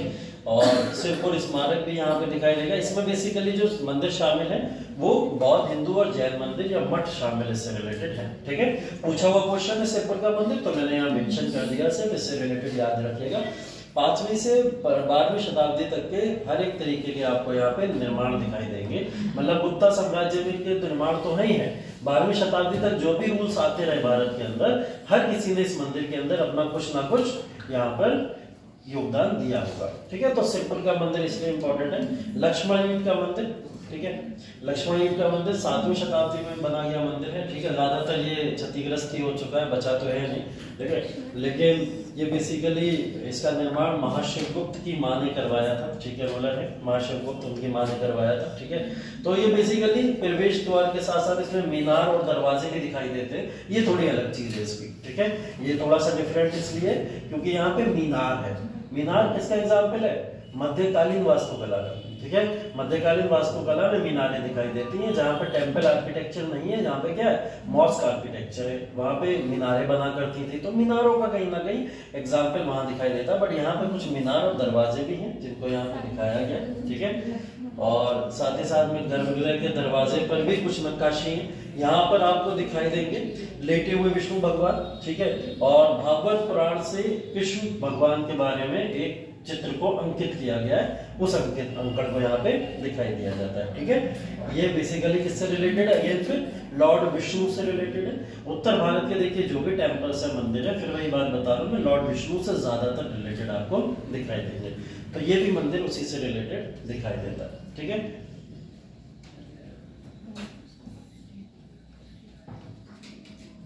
इसमें नोट कर लो जल्दी से, बस एक एक दो दो लाइन जो भी नोट करनी है।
इंपॉर्टेंट चीजें लिख लो, 2-4 जो हाईलाइटेड, उसके अलावा कुछ बेसिक बस यही पता होना चाहिए कहाँ पे है और फिर उसका शैली कौन सी है और उस मंदिर के अंदर कौन से भगवान या ईश्वर के बारे में यहाँ पर दर्शाया गया। ठीक है, कुछ इंपॉर्टेंट चीज जैसे मीनार, इसका एक एग्जाम्पल था, मीनार जो इंपॉर्टेंट है वो यहाँ मेंशन कर लेना। ठीक है, तो एक इंपॉर्टेंट चीज इसकी ये है। ठीक है, इसके बाद में मंदिर वास्तुकला के विकास को थोड़ा सा यहाँ समझ लीजिए। ये तो थोड़ा सा हम देख रहे थे नागर शैली उत्तर भारत के मंदिरों के बारे में। ठीक है, जिसने भारत के उत्तर भारत में सबसे पहले विकास किया और सबसे पहले विकसित मंदिरों के इतिहास के बारे में हमने जाना। ठीक है, तो सबसे पहले जो विकसित मंदिर थे उनके इतिहास के बारे में हमने ये जाना।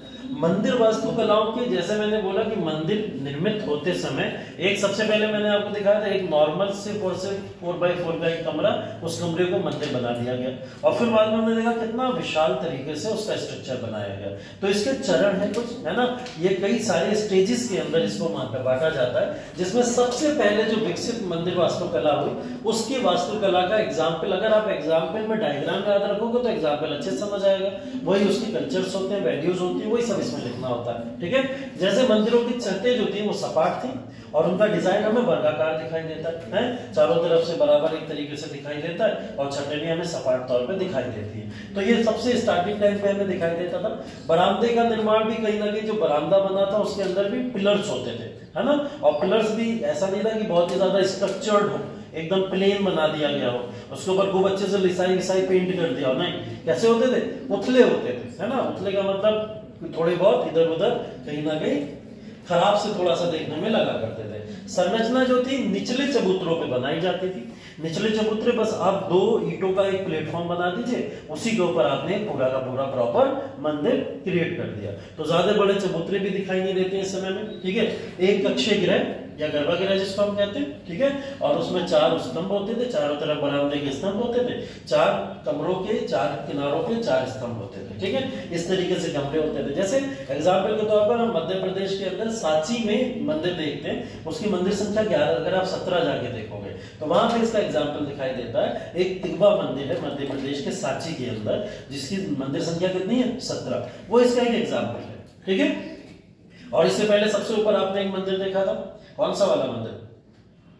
सबसे पहले हमने उत्तर प्रदेश के अंदर एक मंदिर देखा था ना, भितरकला मंदिर जो था, वो किसका एग्जाम्पल है? वो भी इसी चीज का एग्जाम्पल है जो कहीं ना कहीं हमने देखा था। और एक एग्जाम्पल यहाँ पर तिगावा मंदिर भी दिया जो मध्य प्रदेश के अंदर है। तो आप इसके कहीं ना कहीं विकास से ही समझ जाओगे कि मंदिर का पहला चरण रहा होगा जब नॉर्मल तरीके से आर्किटेक्चर को एस्टेब्लिश करने की बात की जा रही हो।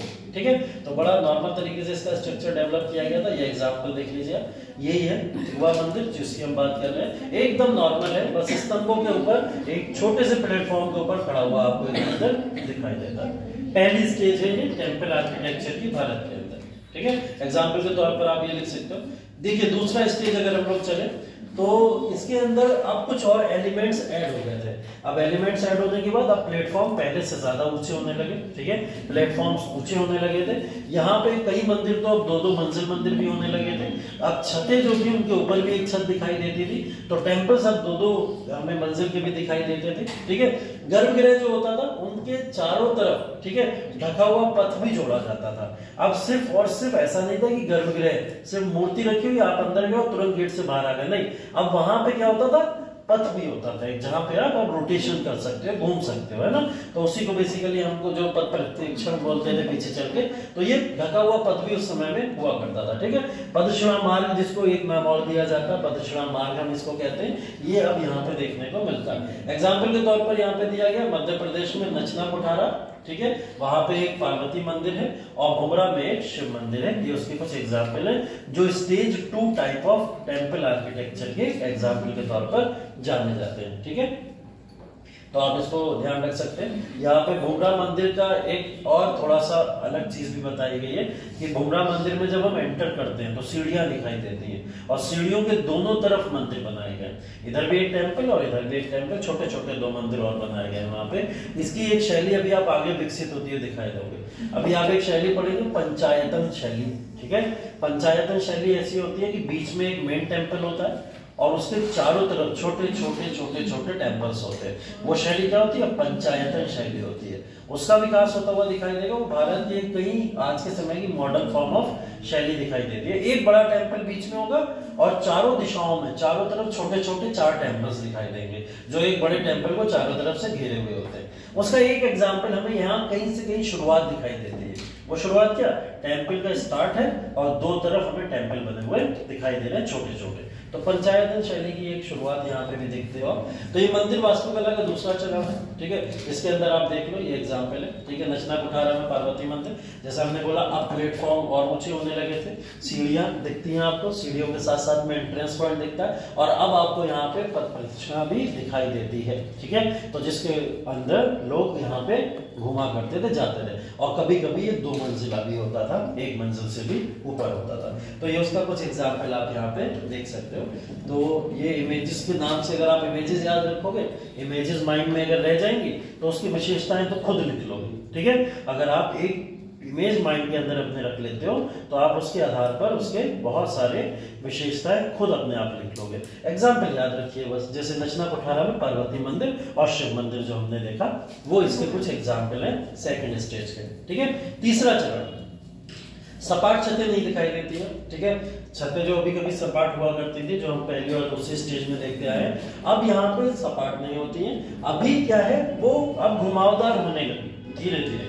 अब क्या हुआ, उसके अंदर थोड़ा शेप देने लगे वो लोग, घुमावदार। अभी भी उतनी घुमावदार नहीं है जैसे सर्कुलर बना दी एकदम से, ऐसा नहीं था, लेकिन थोड़ा थोड़ा घुमावदार या चौकोर छतों को बनाया जाने लगा, जिसको पहले से जो एकदम सपाट होता था उस रूप को बदल दिया गया, ठीक है। ये तीसरा स्टेज आपको दिखाई देगा।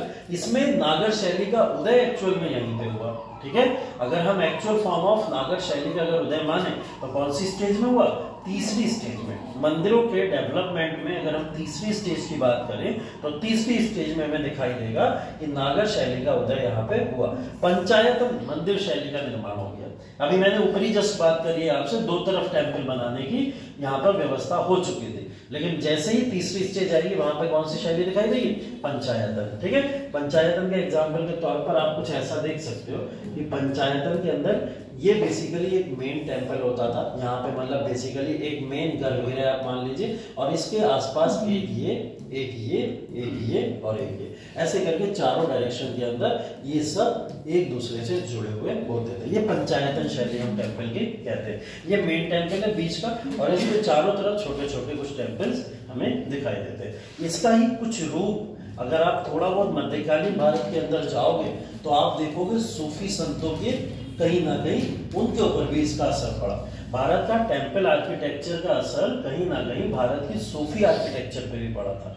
फॉर एग्जाम्पल, जब आप किसी बड़ी दरगाह पर विजिट करोगे तो दरगाह के अंदर मेन दरगाह जो मेन जो संत है वहां पे, जैसे निजामुद्दीन औलिया मान लिया मैंने, वो संत है, उनकी दरगाह बनी है और उनके चारों तरफ जो उनके कहीं ना कहीं शिष्य रहे होंगे, तो चारों तरफ उनकी कहीं ना कहीं दरगाहों को बना दिया गया। तो ये शैलियां विकसित हुई कहां से? ये शैलियां कहीं ना कहीं भारत के जो प्राचीन आर्किटेक्चर था उसी शैलियों को लेके वहां आगे चल के ऐसा निर्माण होता हुआ हमें इस्लामिक आर्किटेक्चर में भी दिखता है। तो ये यहाँ पे पंचायतन मंदिर शैली का निर्माण हमें दिखाई देता है, ठीक है। तो पंचायतन रूप में इस तरीके के होते थे, मेन में मुख्य देवता होते थे और चारों तरफ छोटे छोटे देवता या कहीं ना कहीं उनके अवतार के तौर पर दिखाया जाता था कि ये उनके अवतार है, ठीक है। तो ये शैलियां यहाँ पे आपको विकसित होती हुई दिखाई देगी। मुख्य मंदिर चौकोर था, ठीक है। अब चौकोर होने लगे थे, बड़े तरीके से विस्तृत हो गए थे, ठीक है, और आयताकार भी हुआ करते थे, ठीक है। और इस तरीके के मंदिर अब हमें यहाँ पे देखने को मिले। एग्जाम्पल के तौर पर देवगढ़ का दशावतार मंदिर अभी ऊपर देखा आपने, ठीक है, दशावतार मंदिर या भितरगांव मंदिर, इस तरीके के मंदिर। और कर्नाटका के अंदर ऐहोल का दुर्गा मंदिर भी है, वो भी इसका एक एग्जाम्पल के तौर पर देखा जाता है, क्योंकि ये तीसरी शैली में विकसित हुए मंदिरों का एग्जाम्पल, ठीक है। तो आप एग्जाम्पल के तौर पर तीसरी शैली के विकसित जो मंदिर थे उनका एग्जाम्पल यहाँ पे लिख सकते हैं, ठीक है। देवगढ़ का दशावतार मंदिर, उत्तर प्रदेश का भितरगांव मंदिर और कर्नाटका का ऐहोल का दुर्गा मंदिर, ठीक है। ये कुछ एग्जाम्पल हैं जो हम थर्ड स्टेज के अंदर टेम्पल आर्किटेक्चर में मेंशन कर सकते हैं।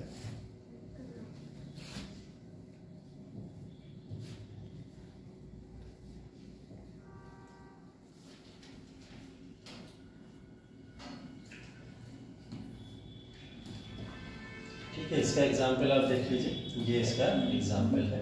ठीक है, इस एग्जाम्पल को आप देखेंगे तो उत्तर प्रदेश में अभी हमने दशावतार मंदिर या देवगढ़ का दशावतार मंदिर भी देखा था, ये उसका एक एग्जाम्पल है। चारों तरफ हमें छोटे छोटे कुछ टेम्पल्स भी दिखाई देंगे इसके, और मेन में हमें बीच में एक बड़ा टेम्पल दिखाई देता है, तो ये उसका कुछ एग्जाम्पल है।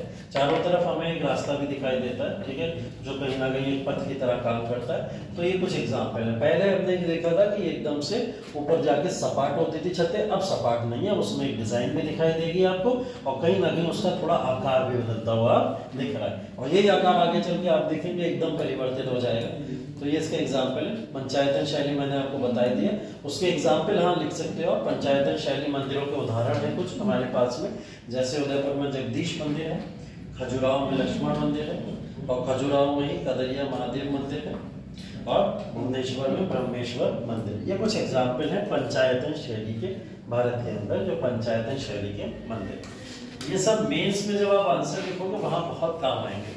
क्वेश्चन पूछा जाता है कि भारत के अंदर मंदिर वास्तुकला के विकास के चरणों का उल्लेख करें, है ना।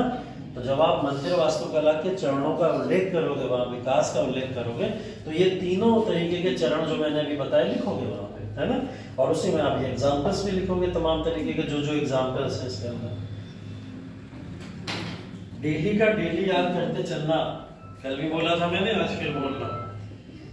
डेली का डेली याद करते चलना, अन्यथा होगी समस्या।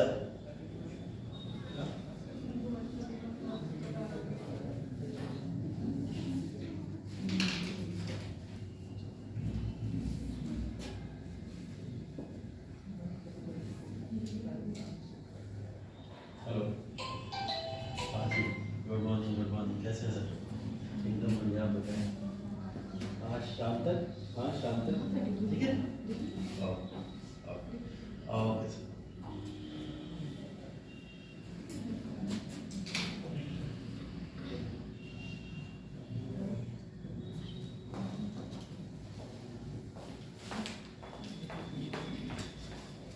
ठीक है, हो गया एग्जाम्पल।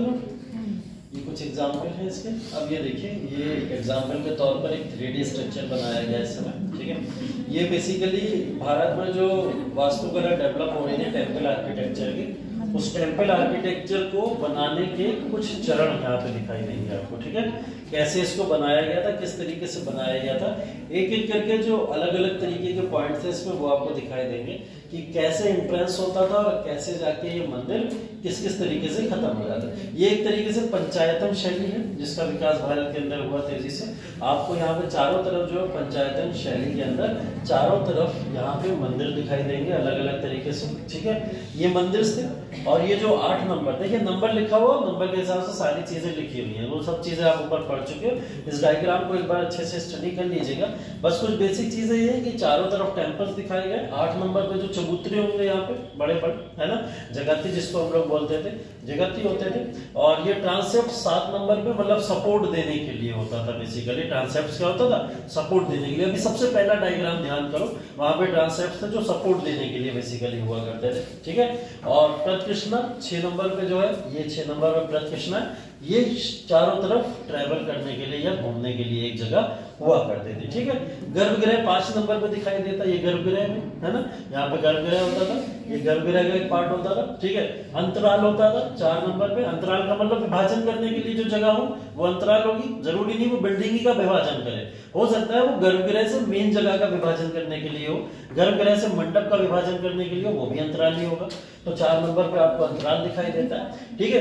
3 पे महामंडप बने हुए होते थे, जैसे हमने आर्किटेक्चर में देखा था महामंडप बने हुए, 2 पे मंडप और 1 पे अर्धमंडप। ये है 3D स्ट्रक्चर, इस तरीके से इस स्ट्रक्चर को दिखाया गया। ये स्ट्रक्चर को ध्यान रखिएगा थोड़ा। तो ऐसे टेम्पल्स आगे चल के बनना शुरू हो गए जब हमारी कला और ज्यादा विकसित हो गई थी, आर्किटेक्चर और ज्यादा विकसित हो गया था। तो इस तरीके से अब मंडल्स या फिर जो है गर्भगृह या फिर आर्किटेक्चर ऐसे अब बना करते थे, ठीक है। तो आर्किटेक्चर का निर्माण 3D स्ट्रक्चर में। अगर अब देखो, आप जाके जब भी आप आंसर लिखते हो, आंसर लिखते समय आप टेम्पल तो पूरा नहीं बना पाओगे ना, तो आपके लिए 3D स्ट्रक्चर दिया गया, तब आप जाके ये बना सकते हो। एक आसान तरीका होता है बनाने का और समझाने का सामने वाले को कि इस तरीके से आप बना दो और उसके नीचे नंबर्स डाल के मेंशन कर दो कि हमने यहाँ यहाँ ये दिखाया है, तो ये एक तरीका है, आंसर राइटिंग में आप इस तरीके से टेम्पल आर्किटेक्चर दिखा सकते हो। तो किसी की कितनी भी गंदी राइटिंग होगी या कितनी भी गंदी आर्ट होगी, वो स्केल रख के पट्टियां तो खींच ही लोगे ना, है ना, तो कम से कम इतना तो कर ही सकते हो। तो ये सबसे आसान तरीका होता है आर्किटेक्चर के अंदर, जब आप किसी भी टेम्पल्स को या फिर कोई भी मॉन्यूमेंट्स को दिखाते हो। तो ये मॉन्यूमेंट को दिखाने का एक तरीका है, ठीक है। इसको आप लोग फोटो खींचना चाहो तो खींच लो, नंबर लिखना चाहो तो लिख लो, जो करना है कर लो, है ना, ये काम आएगा आपके।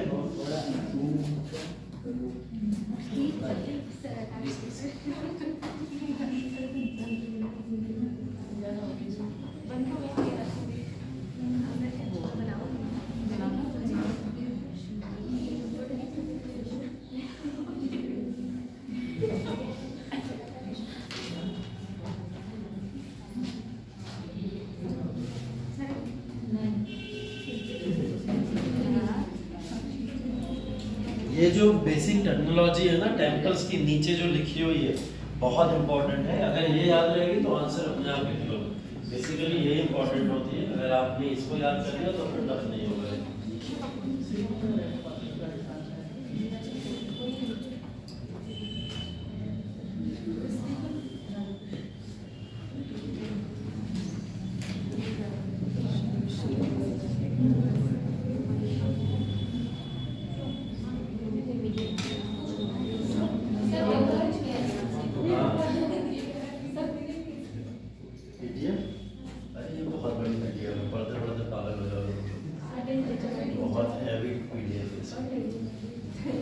पढ़ तो लोगे तुम लोग, पढ़ते कहाँ हो घर पे, यही तो मुझे टेंशन है तुम लोगों से।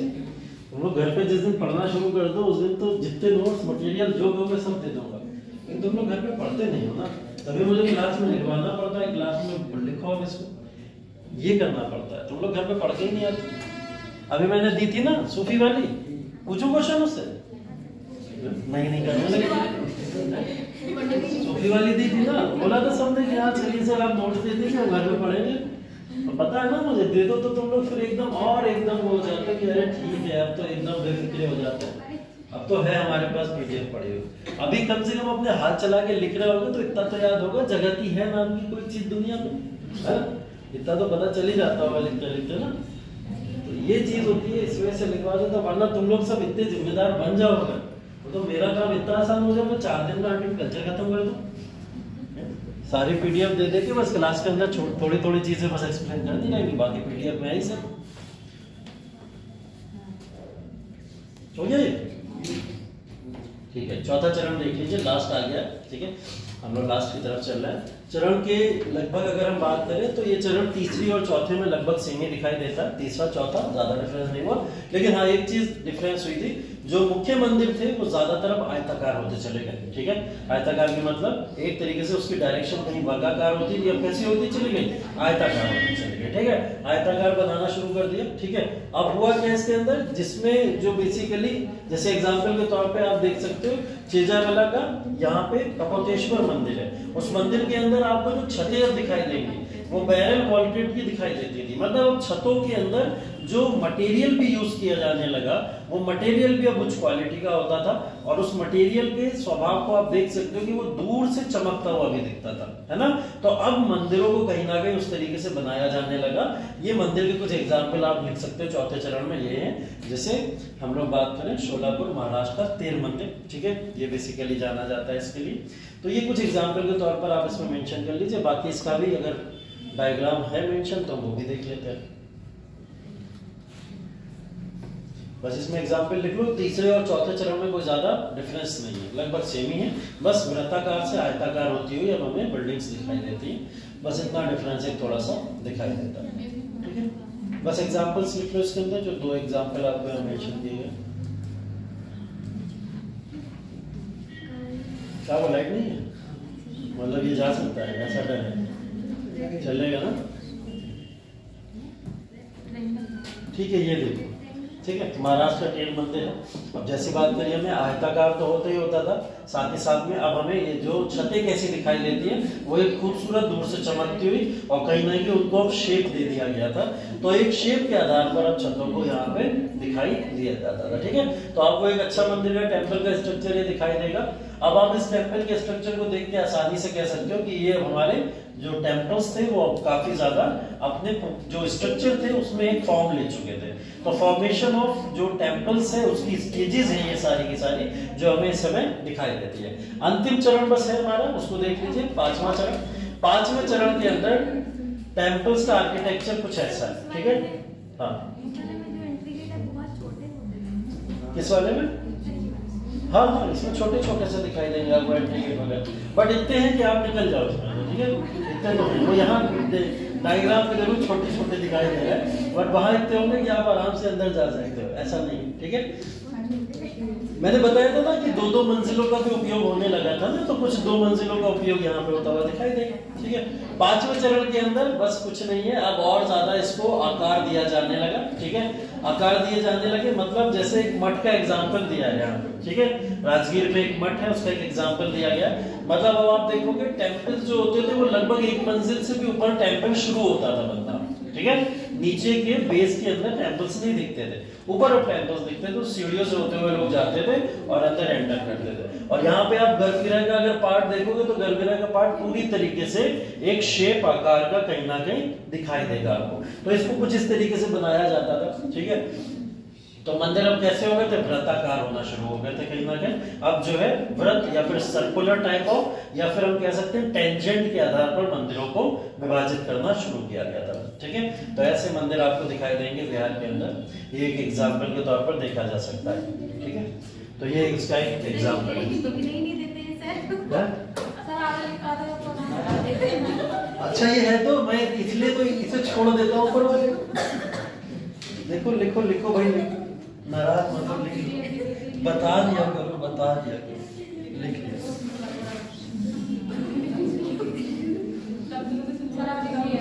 लिया। ठीक है। मंदिर वास्तुकला की शैली, ठीक है। बेसिकली यही सबसे ज्यादा इंपॉर्टेंट है टेम्पल आर्किटेक्चर में। अब जिसको लिखना है वो लिख लो, ठीक है। फिर मैं आगे चला जाऊंगा, फिर तुम लोग क्या लिखने नहीं देते हो, ठीक है। ये कहाँ से लिख लिया तुमने? लिखो इसे, हाँ लिखिए। हाँ, तो ये बेसिकली शैलियां हैं। इन शैलियों में तीन सबसे इंपॉर्टेंट शैलियां जो हमें पढ़नी है वो आपको यहाँ पे साफ तौर पर दिखाई दे रही है, जिसमें हमें नागर स्टाइल को पढ़ना है, ठीक है, फिर द्रविड़ स्टाइल को पढ़ना और एक वेसर स्टाइल को पढ़ना, ठीक है। ये तीन इंपॉर्टेंट शैलियां हैं। वैसे तो टेम्पल आर्किटेक्चर की कई तरीके की शैलियां हैं, लेकिन हम इन तीन इंपॉर्टेंट शैलियों में उनका वर्गीकरण करते हैं, ठीक है। एक नायका शैली भी होती है, इसके बारे में थोड़ा समझ लेंगे। होयसल शैली भी होती है, विजयनगर भी होती है, पाल और सेना, ये भी एक अलग तरीके का स्कूल टाइप ऑफ आर्किटेक्चर होता है। तो हम इस तरीके से प्रॉपर तरीके से तीन पार्ट्स में डिवाइड करते हैं अपने टेम्पल आर्किटेक्चर को, ठीक है। नागर, द्रविड़, वेसल, ये तीन होते हैं, वरना आप नाम में तो सारे नाम लिख लीजिए। टेम्पल आर्किटेक्चर को इतने पार्ट्स में डिवाइड किया जाता है।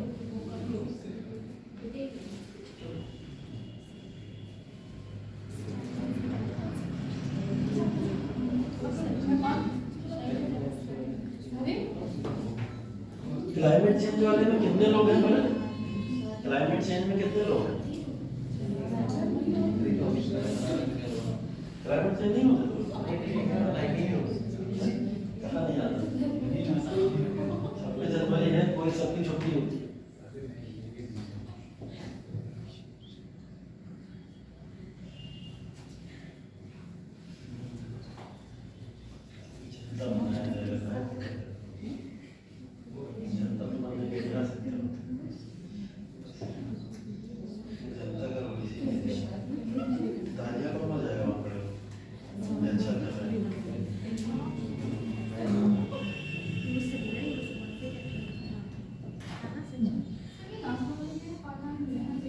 पाला सेना स्कूल जो आपके जो पूर्वी इलाका बंगाल उड़ीसा इस इलाके के अंदर जो टेम्पल का आर्किटेक्चर दिखेगा वो ये है पाला और सेना स्कूल।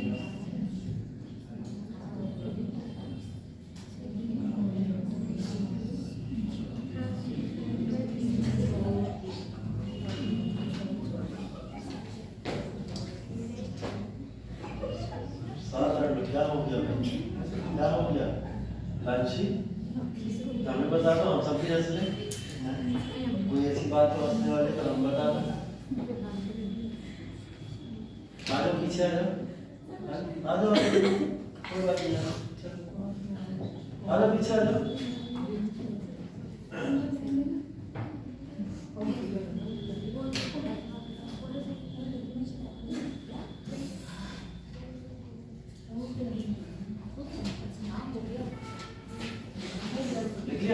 अब देखिए इसके अंदर जितने भी वो टर्मिनोलॉजीज हमने वहां पे देखी थी वो टर्मिनोलॉजीज का डिस्कशन है बस, ठीक है। कि गर्भगृह किसको कहते हैं, या फिर इस तरीके के मंडप क्या होते हैं, शिखर क्या होते हैं, वाहन क्या होते हैं, है ना। ये सब चीजें यहाँ पे आपको दिखाई देंगी, ठीक है। इसके अंदर बस कुछ चीजें हैं, जैसे हमने कुछ चीजें, गर्भगृह आप समझ ही गए किसका मतलब क्या होता है, किसको बोलते हैं, ठीक है। मंडप भी आप समझ गए, प्रवेश द्वार वगैरह को मंडप बोला जाता था। शिखर भी आप समझते हैं, है ना, जो हमारा पूरी तरीके से पर्वत के आकार का स्ट्रक्चर होता था। वाहन, ठीक है, ये मुख्य देवी देवता का वाहन है और इसे गर्भगृह के ठीक सामने रखा जाता था, ठीक है। वाहन उसको बोला जाता था जो मुख्य देवी देवता की या मूर्ति के जस्ट सामने रखी हुई कोई भी वस्तु का आकार हो सकता था, वो वाहन होता था। जैसे कई जगह पे आप देखोगे कि नंदी को रखा जाएगा, नंदी के तौर पर रखा जाता था, तो वाहन के आकार पर ऐसी चीजें रखी जाती थी, आप यहाँ पे देखोगे, ठीक है। तो कई हिंदू मंदिरों के अंदर मिथुन, ठीक है, की मूर्तियां भी स्थापित है, जिसे शुभ माना जाता, तो इस आकार में उन्हें वहां पे यहाँ पे रख दिया जाता था, ठीक है। तो ये कई सारे एग्जाम्पल आपको दिए हुए, जिसके अब देख प्रारूप के तौर पर हम ये 3D स्ट्रक्चर में देख ले, तो बस जल्दी से इस चीज को देख सकते हैं कि भाई अर्थमंडप तो हमें समझ आ गया था, यही वाला था, ठीक है।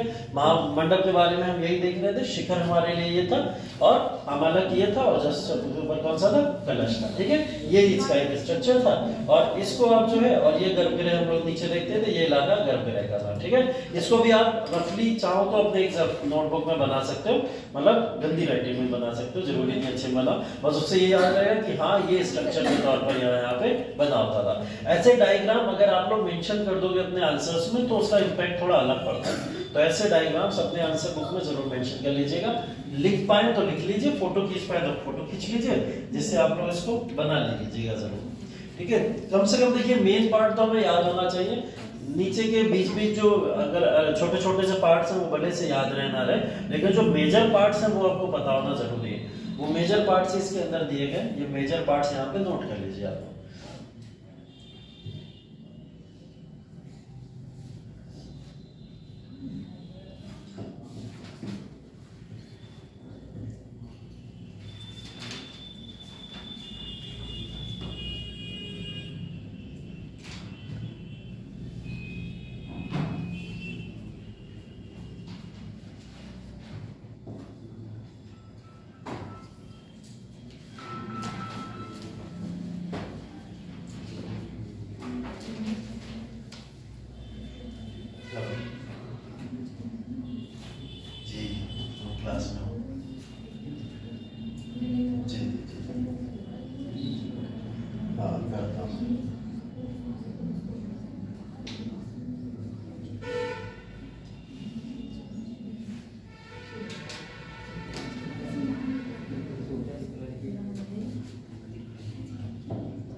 हाँ, अब 8 लोगों में कौन कौन है? कितने लोग हो गए थे फाइनल? तीन लोग हो गए थे ना। हाँ, करोगे तीन? बॉयज में भी चाहिए 3 लोग, गर्ल्स में चाहिए 5 लोग। 3-5 का रेशियो है, डिवाइड कर लो। हाँ, 3 लोग तुम लोग हो गए ना यशु? 3 लोग तुम लोग हो गए।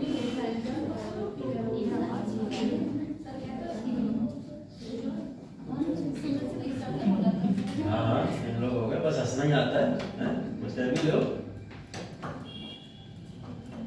वहां भी हंस लेना, ऐसे करके हंसने की एक्टिंग दे देना तुम।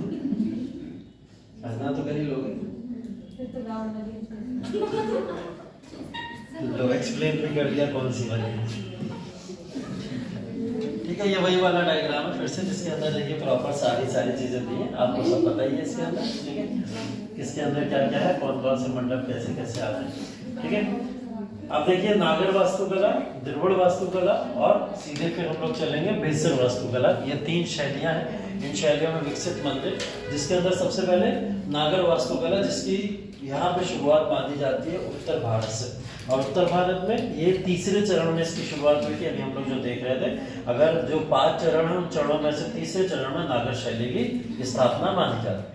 नागर शैली की जो उत्तर भारत के अंदर लोकप्रिय हुई, वो कह सकते हैं हम लोग कहीं ना कहीं गुप्ता काल के दौरान ये लोकप्रिय हुई होगी। ठीक है, और बेसिकली इसके अंदर क्या क्या चीजें आम होती हैं, उन बातों को बस यहाँ पे पॉइंट वाइज पॉइंट मेंशन किया गया है कि नागर शैली की विशेषताएं क्या क्या हैं, वो आपको पता होनी चाहिए। ठीक है, यहाँ पे एक पूरे के पूरे संपूर्ण मंदिर को पत्थर के चबूतरे पे बनाया जाता था। पहली तो सबसे इंपॉर्टेंट चीज ये, चबूतरा कैसा होता था? पत्थर का। अभी तक हम ईंटों के चबूतरे भी देखते थे, कई जगहों पे ऐसे भी होता था, लेकिन ये पत्थर पे होता था प्रॉपर तरीके से। पत्थर का चबूतरा बनाते थे, उसके ऊपर जाने के लिए सीढ़ियां लगी होती थी। चबूतरे पे चढ़ने के लिए क्या लगाई जाती थी? सीढ़ियां लगाई जाती थी।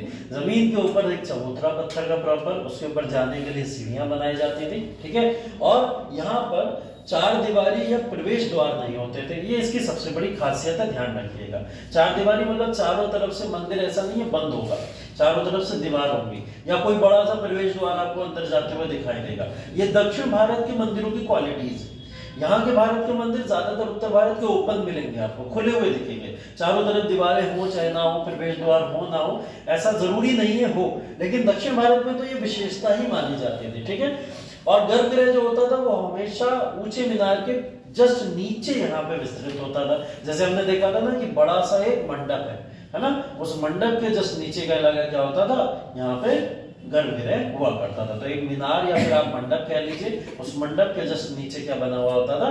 गर्भगृह बना हुआ होता था। ठीक है, तो हम उसको गर्भगृह कहते थे। ठीक है, यहाँ पे नागर मंदिरों के कई तरीके के आपको और भी चीजें एग्जाम्पल के तौर पर देख सकते हो। जैसे आधार जो इसका होता था वो वर्गाकार हमेशा होता था। कैसा होता था? वर्गाकार, मतलब जिस आधार पे ये बना होगा वो वर्गाकार होगा, वर्गाकार आधार होता था। ठीक है, यहाँ पे बेसिकली बोला जाता था कि दीवारें जो होती थी ऊपर की ओर एक बिंदु की तरफ झुकी हुई थोड़ी सी दिखाई देंगे, मतलब टिल्ट बाउंड्रीज यहाँ पे दिखाई देंगी आपको। अभी जब एग्जाम्पल देखोगे तो समझ आ जाएगा आपको। ठीक है, तो शिखर जो बेसिकली होता था, शिखर बेसिकली यहाँ पे हम लोग बोल सकते हैं रेखा प्रसाद या लैटिना के नाम से भी जाना जाता था कभी कभी, तो उसको शिखर को हम लोग इस नाम से भी जानते थे। तो ये नागर शैली के मंदिरों की विशेषताओं के तौर पर ये हमें दिखाई देता है। ठीक है, इसके बाद में ये फमसाना और फिर आप कह सकते हो लैटिना, ये 2 तरीके का भेद बताया गया। लैटिना की बात हमने करी कि झुका हुआ मंदिर एक तरीके से थोड़ा थोड़ा दिखाई देता है। अगर हम फमसाना की बात करें तो इमारतें जो हैं वो और चौड़ी होती थी, अधिक मात्रा में चौड़ी होती थी, लेकिन हमें छोटी भी दिखाई देती हैं। वहां पे बड़ी इमारतें दिखाई देती थी, यहाँ पे छोटी इमारतें दिखाई देती थी। फमसाना और लैटिना में यही थोड़ा बहुत भेद आपको दिखाई देगा। ठीक है, ये कुछ उसके एग्जाम्पल है, नोट कर लो, नोट कर लो। नागर शैली के, नागर शैली, द्रविड़ शैली और बेसर शैली, इसमें डिफरेंस आता है अक्सर लिखने को। अक्सर आता है कि तीनों में डिफरेंसेस क्या है, उन डिफरेंसेस को बताइए। तो डिफरेंसेस अक्सर इसमें लिखने को आते हैं, डिफरेंसेस याद रखिएगा कि कितने डिफरेंसेस। इसमें बस यहीं से सब समझ आ जाएगा कि अभी आप जब द्रविड़ के पढ़ोगे तो द्रविड़ में एक अलग डिफरेंस है, इसमें एक अलग डिफरेंस है।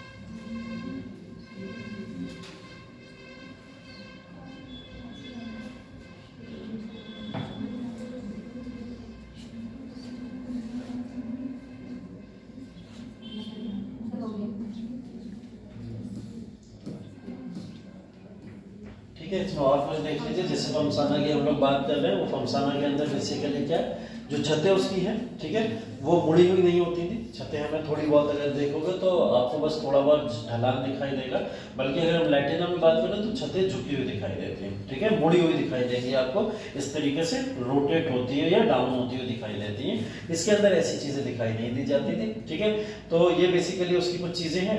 फमसाना से ज्यादा इंपॉर्टेंट हमारे लिए उसकी विशेषताएं हैं। विशेषताओं की बात कर लेते हैं। मंदिरों में समानता पंचायतन शैली का ही प्रयोग किया जाता था, इसकी एक इंपॉर्टेंट विशेषता है, जिससे समझ आता है कि जितने भी मंदिर हमें नागर शैली में दिखाई देंगे उसमें कहीं ना कहीं हमें उनके डायटी के भी सब डायटी जरूर दिखाई देते थे, ठीक है। मतलब एक प्रमुख देवता और उनके चार कहीं ना कहीं सब देवता या कहीं ना कहीं सब डायटी के तौर पर वो दिखाई देते थे, जो चारों तरफ इसके अंदर होते थे, ठीक है। मुख्य मंदिर के सामने सभा कक्ष होता था, जस्ट सामने सभा कक्ष, या जिसको हम लोग क्या बोल रहे हैं, मंडप बोल रहे हैं ना, सभा कक्ष या मंडप होता था, जस्ट सामने हम एंट्री के गेट के सामने देखते थे।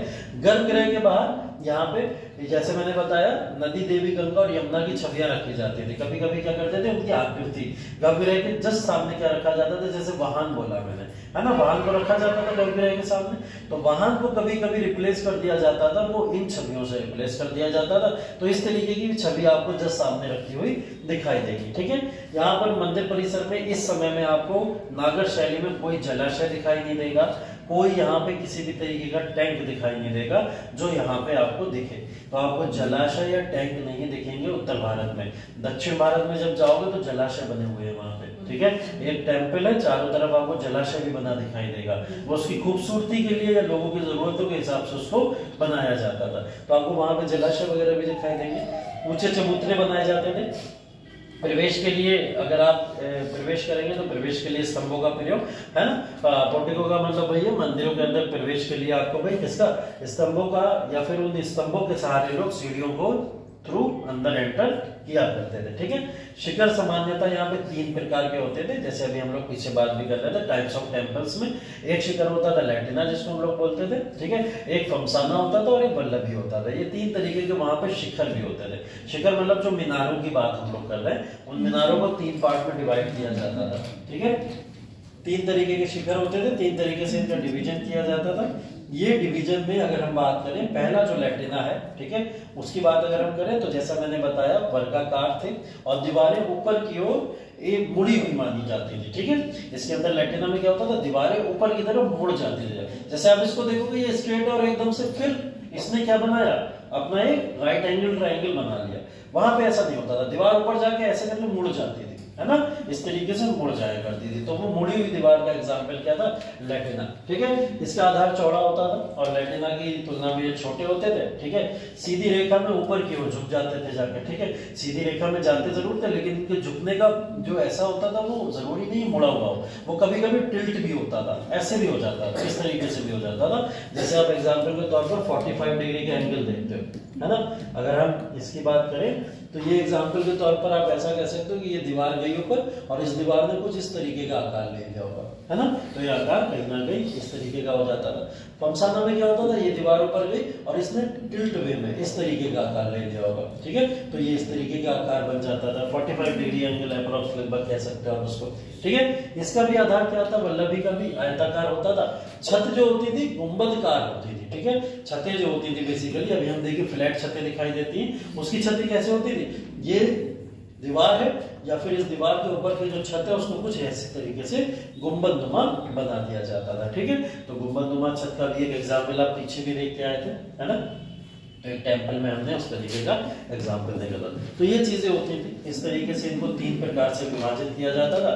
3 डिवीजन इसके टोटल हम मान सकते हैं, इस तरीके से इसको डिवाइड किया गया था, ठीक है। बस याद रखिएगा कि हमने नागर शैली में 3 विभाजन पढ़े। 3 विभाजन में उनकी स्ट्रक्चर या आर्किटेक्चर में बदलाव के बेसिस पे विभाजन थे।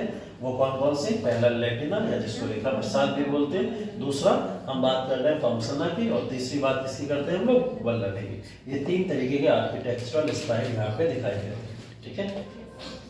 तो अब जिस तरीके का भी टेम्पल आपको दिखाई दे, इसमें से किसी भी तरीके का, ये जो हमें डायरेक्ट ये दिख रहा है, डायग्राम्स दिख रहे हैं, तो आप समझ जाइएगा ये सब नागर शैली के ही बने हुए टेम्पल्स होंगे, ठीक है। पहले यूपीएससी में क्या करता था, यूपीएससी में पहले डायग्राम दे देता था, है ना, डायग्राम बना के दे देता था और डायग्राम बना के पूछ लेता था इसमें से, जैसे मैप बना दिया उसने, इंडिया का मैप बना दिया और नंबर लिख दिया 1 2 3 4, बताइए इसमें से नंबर 1 पे कौन सी जगह है ना।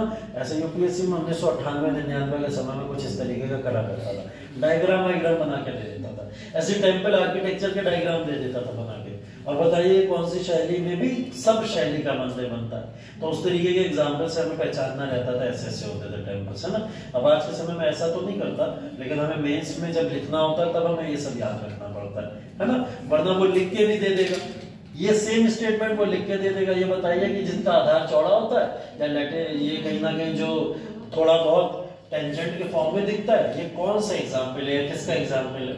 तब स्टेटमेंट में ऐसा स्टेटमेंट अब आज के समय में वो दे देता है, ठीक है। डायग्राम देख के तो समझना थोड़ा आसान होता था पहले, तब पेपर थोड़े आसान बनते थे, अब लिखा हुआ आ जाता है, तो लिखे हुए में बस थोड़ी सी टफनेस होती है। तो बस ध्यान रखिएगा तीनों का विभाजन कुछ इस प्रकार, ठीक है।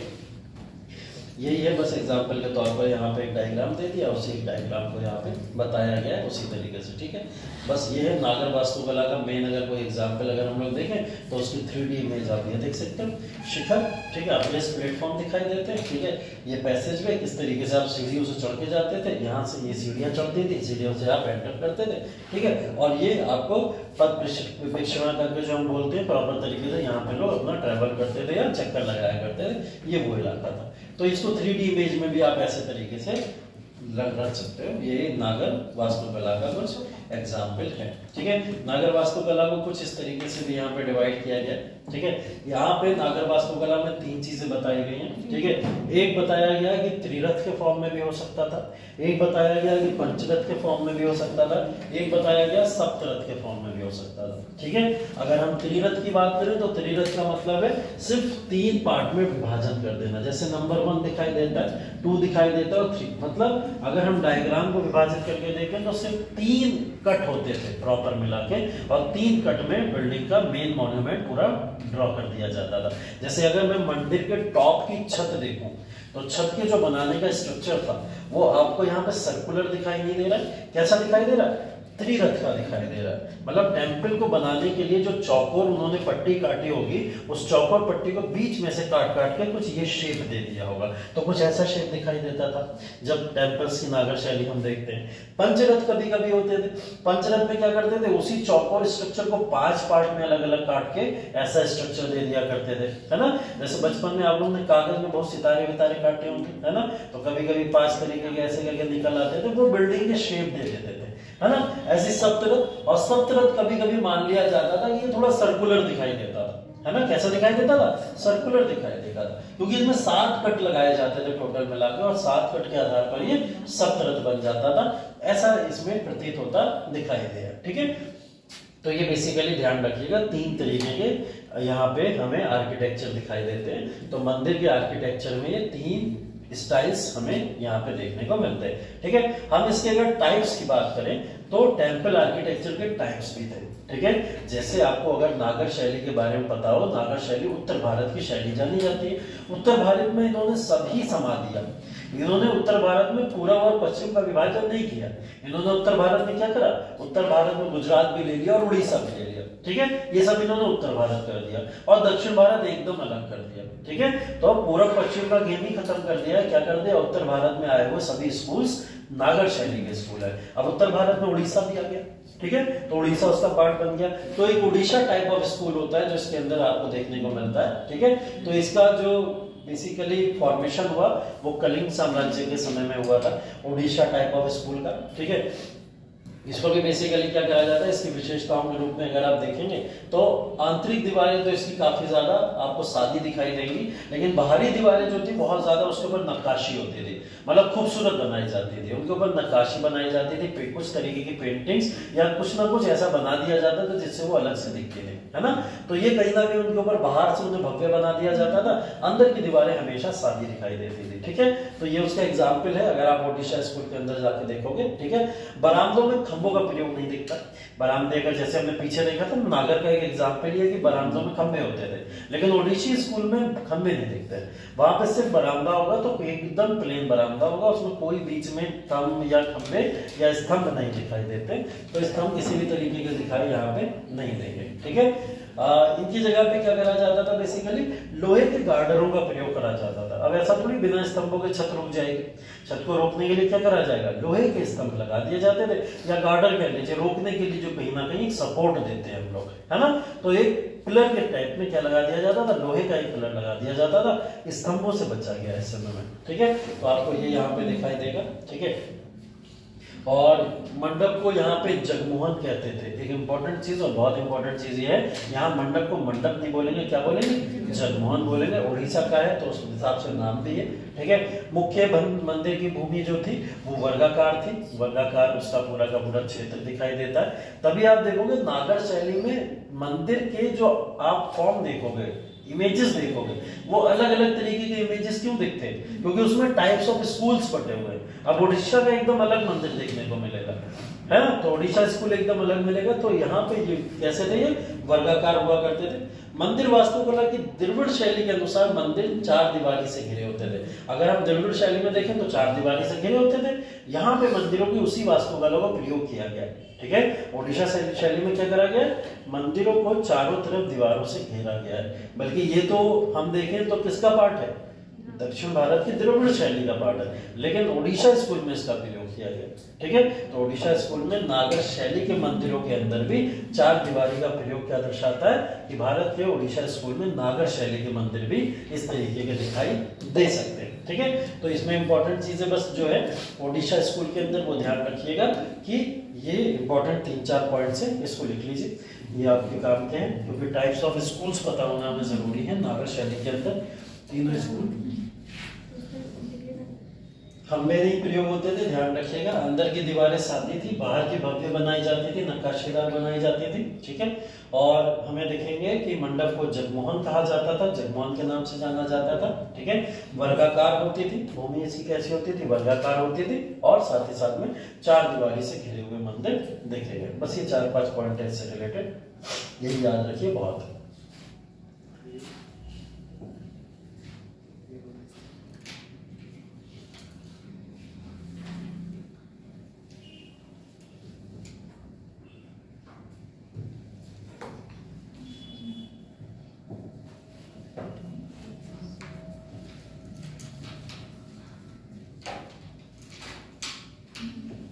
ठीक है, लिख लिया।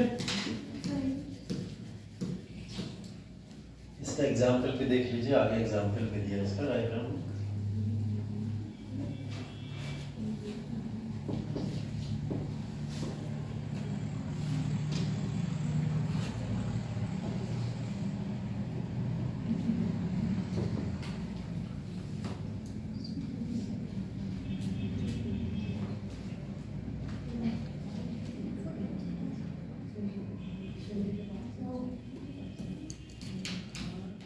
देखिए ये कुछ एग्जाम्पल भी हैं उसके, ठीक है। इस एग्जाम्पल के अंदर हमें कुछ ऐसी चीजें दिखाई दे रही है जो इस समय यहाँ पे यूज होती थी, ठीक है। यूज के अंदर ये कलिंग आर्किटेक्चर है। कलिंग आर्किटेक्चर की बात करें तो जैसे उड़ीसा के स्कूल को कलिंग ही बोला जाता है बेसिकली, तो वहाँ पे इस तरीके की चीजें दिखाई देती हैं, ठीक है। यहाँ पे गुंबद जो है कुछ इस आकार में दिखाई देगी आपको, है ना। गुंबद एकदम से ऐसा नहीं है कि मीनारें जो थी वहाँ के टेम्पल्स की एकदम सपाटी होती थी, चौड़ी ही होती थी।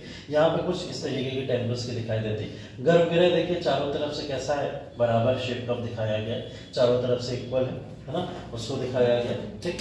इसके बाद में फिफ्थ डुएल्स करके दिखाया गया। फिफ्थ डुएल्स का मतलब किस तरीके से ये हॉल्स वगैरह यहाँ बने थे, यहाँ पे लोग अपना राउंड वगैरह लेते थे, चक्कर वगैरह काटा करते थे, ठीक है। और इसके बाद में जस्ट उससे अलाइंड जो होता था, थोड़ा बहुत जो आसपास का मॉन्यूमेंट होता था, उस मॉन्यूमेंट का स्ट्रक्चर भी कुछ ऐसा बक्सा नुमा आकार का, जैसे बक्से होते थे पहले जमाने में, आपने देखे होंगे, कुछ उस आकार में इसको यहाँ पे स्टैब्लिश किया गया था, ठीक है। तो ये कहीं ना कहीं इस टेम्पल आर्किटेक्चर का एक एग्जाम्पल यहाँ पे दिया गया। टेम्पल आर्किटेक्चर ही देख लीजिए, ऐसे ये टेम्पल आर्किटेक्चर आपको दिखाई दे रहा है, ठीक है। तीनों को अलग अलग तरीके से डिफाइन कर दिया गया, ठीक है। हम रेखा ड्वेलर की बात कर रहे हैं तो बात हो रही है बेसिकली इसकी, ये जो आपको ये दिखाई दे रहा है प्रॉपर तरीके से, तो ये कुछ एग्जाम्पल के तौर पर हमें दिखाई देता है, ऐसा कुछ इसका मीनार यहाँ पे दिखाई देता था। ठीक है, विद ड्वेलर की बात कर रहे हैं तो ये जिस तरीके से जिसमें हम लोग घुमा करते थे, असेंबली हॉल होते थे, पद प्रक्षणा जिसको हम बोलते हैं वो जगह होती थी, वो कुछ इस तरीके का बना हुआ दिखाई देता था। ठीक है, और उसके बाद में ये हमारा खारगुडवेला है, इस खारगुडवेला को जो कहीं ना कहीं इस बक्सेनुमा आकार में बना हुआ दिखाई देता है। तो इन तीनों को मिला दो तो एक ही मंदिर है ये, बस इस मंदिर के अंदर अलग अलग तरीके के मॉन्यूमेंट्स हमें बने हुए दिखाई दे रहे हैं। ठीक है, तो डायग्राम के बेसिस पे कुछ इस तरीके से समझ सकते हो कि ये इसका एक एग्जाम्पल है, इस तरीके से यहाँ के आपको टेम्पल्स दिखाई देंगे। हमने क्या बोला, मंडप को क्या बोला जाता था, जगमोहन। अब आप इस टेम्पल को देखोगे तो आपको बिल्कुल दिखाई ऐसा नहीं देता कि ये जैसे जेवड़ स्टाइल का मंदिर है ना। अभी सबसे पहले जब मैंने आपको पूछा था टेम्पल के एग्जाम्पल के फॉर्म में खजुराहो वाला, है ना, तो आप कंफ्यूज हुए थे, आप बोले थे नागर शैली का कैसा हो सकता है, उसकी छतें तो जो है थोड़ी ब्लॉक में होती है। अब ये देखिए नागरी का तो एग्जाम्पल है, लेकिन नागरी में किसका है, ओडिशी शैली का मंदिर है। ठीक है, ओडिशी शैली के मंदिर इसी तरीके के बने होते थे, जिनके एग्जाम्पल आप लोग यहाँ देख सकते हो। ठीक है, होता सब वही है, सारी चीजें वही है जो हम पहले पढ़ के आए, बट कुछ स्ट्रक्चर चेंज कर दिया गया था ओडिशी शैली में, बस उसको थोड़ा सा अलग रूपांतरण दे दिया गया। हाँ, भूमि अमालम, अमालम और भूमि, हाँ ये वाला डिफरेंस समझ लीजिए। ये दो तरीके के यहाँ पे बहुत देखिए क्लीन दे दिया गया। जो हम लोग यहाँ पे अमालम समझ रहे थे ना कि अमालम वाला जो स्ट्रक्चर होता था, बाहर कुदेरे जाते थे, कुदेर के बनाए जाते थे, अमालम को भी दो पार्ट में डिवाइड किया गया है यहाँ पे। ठीक है, यहाँ पे जो ब्लैक पोर्शन है इसके ऊपर जो पट्टियां डाली जाती थी प्रॉपर तरीके से, ये अमालम कहलाती थी। लेकिन बीच बीच में जो उन पट्टियों को कनेक्ट करते रहते थे, ये व्हाइट कलर में जो आपको दिखाई दे रहा है, वो भूमि कहलाते थे। ठीक है, तो वो भूमि होती थी जो दोनों को एक दूसरे को कनेक्ट करते रहते थे, और बीच बीच में जो ये डिजाइन की काली पट्टियां डाली जाती थी, ये क्या होती थी, अमालम होती थी। ठीक है, और ये रहा पागा होता था। रहा पागा बेसिकली मिड पोर्शन को पूरे बोला जाता था, पूरा प्रॉपर जो मिड पोर्शन बिल्डिंग को कनेक्ट करने के लिए होता था, ये रहा पागा होता था। ठीक है, अब एग्जाम्पल के तौर पर ये है, पुरी के अंदर है। ठीक है, जगन्नाथ मंदिर जो आप जानते हो, है ना, कोणार्क का सूर्य मंदिर है, ये एग्जाम्पल है कुछ ये ओडिशी टाइप ऑफ स्कूल के। ठीक है, ओडिशी टाइप ऑफ स्कूल के कुछ एग्जाम्पल हम इसके अंदर इसको समझ सकते हैं, ये कुछ हमारे एग्जाम्पल। तो आप इसमें एग्जाम्पल लिख लीजिए, ओडिशी वास्तुकला के या ओडिशी नागरा स्टाइल जिसको हम बोलते हैं, उसके कुछ एग्जाम्पल हमारे कोणार्क का सूर्य मंदिर है। ठीक है, जिसको ब्लैक पैगोडा के नाम से भी जाना जाता है। एक बार क्वेश्चन पूछ लिया गया था, ब्लैक पैगोडा क्या है, या ब्लैक पैगोडा के नाम से कौन सा मंदिर जाना जाता है, कोणार्क का सूर्य मंदिर, पुरी का जगन्नाथ मंदिर, भुवनेश्वर का लिंगराज मंदिर। ये तीन एग्जाम्पल आप इसके अंदर लिख सकते हो, ओडिशा टाइप ऑफ स्कूल के ये एग्जाम्पल्स।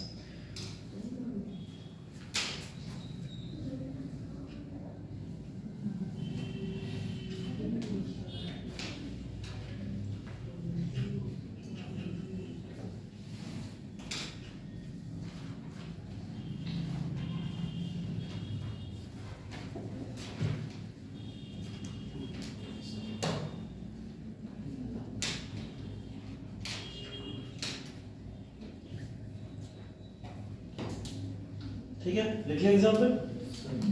ठीक है, ये ओडिशी टाइप ऑफ स्कूल। ठीक है, सूर्य मंदिर ये है जिसको आप देख सकते हो, ये एग्जाम्पल है उसका सूर्य मंदिर का, जो भी आपने ओडिशी टाइप ऑफ स्कूल में एग्जाम्पल लिखा। ये वहाँ का सन टेम्पल जाना जाता है, जिसको हम सन टेम्पल बोलते हैं। ठीक है, सूर्य टेम्पल के बारे में थोड़ा बहुत जो भी इतिहास इसके अंदर दिया है। ठीक है, बट आप बस ध्यान रखिएगा कि जो रिलेटेड हमने अभी चीजें देखी वो ओडिशी टाइप ऑफ स्कूल का एक एग्जाम्पल है। तो इसके अंदर एग्जाम्पल के अंदर बहुत सारी चीजें दी गई हैं, ऐसे जगन्नाथपुरी के अंदर भी बहुत सारे एग्जाम्पल के तौर पर दिए, वो भी थोड़ी बहुत जो है देख लेंगे बाद में। जो भी चीजें मतलब बात का मतलब ये है कि आपने जो रूलर्स पढ़े थे, जैसे नरसिंह देव वगैरह पढ़े थे या ये सब पढ़े थे, इन्होंने कौन सा टेम्पल्स को बनाया, बस वही इंपॉर्टेंट होता है ना, कि बस ये टेम्पल्स इसलिए इंपॉर्टेंट है। दूसरे टाइप ऑफ स्कूल से इसके अंदर चंदेला स्कूल या जिसको खजुराहो स्कूल के नाम से भी जाना जाता है, क्योंकि चंदेला शासकों ने बनवाया था इस टाइप के स्कूल, तो हम इन्हें चंदेला स्कूल्स में बोलते हैं। पहले वाले जो थे, अभी हम उसको क्या बोल रहे थे, ओडिशी स्कूल को एक नाम और दिया था हमने, कौन सा, कलिंग टाइप ऑफ स्कूल भी हम बोल सकते हैं उसको, क्योंकि कलिंग शासकों के द्वारा उनको एस्टेब्लिश किया गया था। ऐसे ही खजुराहो के जो है चंदेला शासकों के द्वारा एस्टेब्लिश किए गए थे। ठीक है, तो खजुराहो के अंदर बेसिकली ये जो टेम्पल्स जाने जाते हैं उस टेम्पल्स के अंदर कई तरीके के एग्जाम्पल हैं, ठीक है। उन एग्जाम्पल के अंदर हम लोग जो है मंदिर की विशेषताओं को पहले समझ लीजिए। मंदिर की विशेषताओं की अगर हम लोग बात करें तो आंतरिक और बाहरी दोनों दीवारें अब हमें सजी हुई दिखाई देंगी, ठीक है। पहले सिर्फ और सिर्फ कैसी दिखाई देती थी, बाहरी दीवारें हमें सजी दिखती थी, अब दोनों तरीके की यहाँ पे दिखाई देंगी, ठीक है। यहाँ पे थोड़ा कामसूत्र की जो फिलॉसफी है उसको यहाँ पे यूज किया गया है, तो इस तरीके की मूर्तियों को यहाँ पे ज्यादा दिखाया गया। तो आपको इस स्कूल में ज्यादातर चंदेला शासकों ने इन मूर्तियों का प्रयोग करा है ना। मंदिर में बलुआ पत्थर को यूज किया जाता था, पत्थर का जो प्रयोग होता था यहाँ पे बलुआ पत्थर का प्रयोग किया जाता था बहुत है। मंदिर में 3 कक्ष बताए गए, प्रॉपर 3 कक्ष होते थे, 3 कमरों की बात की गई है। उनमें एक तो गर्भगृह ही है, एक मंडप वाला कक्ष होता था और एक अर्ध मंडप, बस इतना होता था और खत्म हो जाता था प्रॉपर तरीके से टेम्पल, ठीक है। तो ये 3 तरीके की चीजें होते थे, ठीक है। अब ये बेसिकली, और अगर हम इसकी बात करें उत्तर या पूर्व की ओर ही उन्मुख होते हुए दिखाई देते थे, या तो भाई उत्तर की तरफ इसका फेस दिखाई देगा आपको या पूर्व की तरफ फेस दिखाई देगा, अन्यथा ये मंदिर आपका इस समय का आपको चंदेल शासकों का मंदिर ही नहीं होगा अगर वो किसी और फेस में होगा। यही 2 फेस इसमें अंदर होते थे, ठीक है।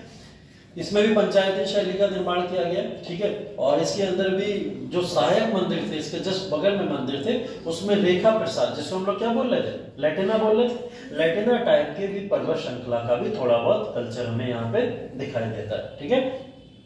शिखर पूरी लंबाई में है लेकिन घुमावदार होता हुआ दिखाई देता है, घूमता हुआ शिखर इसके अंदर हमें दिखाई देगा। ऐसा नहीं स्ट्रेट चला गया बिना किसी घुमाव के, वो घुमावदार होता हुआ हमें दिखाई देता था। तो घुमावदार यहाँ पे जो है वो शिखर यहाँ पे दिखता है, ठीक है। मंदिर के हॉल बरामदे छोटे छोटे थे, ठीक है, लेकिन मुख्य जो टावर थे वो बड़े दिखाई देते थे। जैसे हम लोग बात कर रहे हैं ना शिखर वगैरह की, वो बड़े से बड़े दिखाई देते थे, लेकिन ये सब चीजें छोटी यहाँ पे दिखाई देती थी। और इसकी अगर बात करें तो हिंदू और जैन मंदिरों से संबंधित हमें ज्यादातर मंदिर इसके अंदर देखने को मिलेंगे, जो मंदिर यहाँ पे हुआ करते थे। उदाहरण में आप इनका नाम लिख सकते हो, खजुराहो में लक्ष्मण टेम्पल है, विश्वनाथ मंदिर है और अंदरिया महादेव मंदिर। ये कुछ एग्जाम्पल हो सकते हैं आपके जो हम बात कर रहे हैं second type of school, Khajuraho type of schools की, ठीक है। तो ये खजुराहो टाइप ऑफ स्कूल के कुछ एग्जाम्पल यहाँ पे आप इसमें मेंशन कर सकते हो, ठीक है।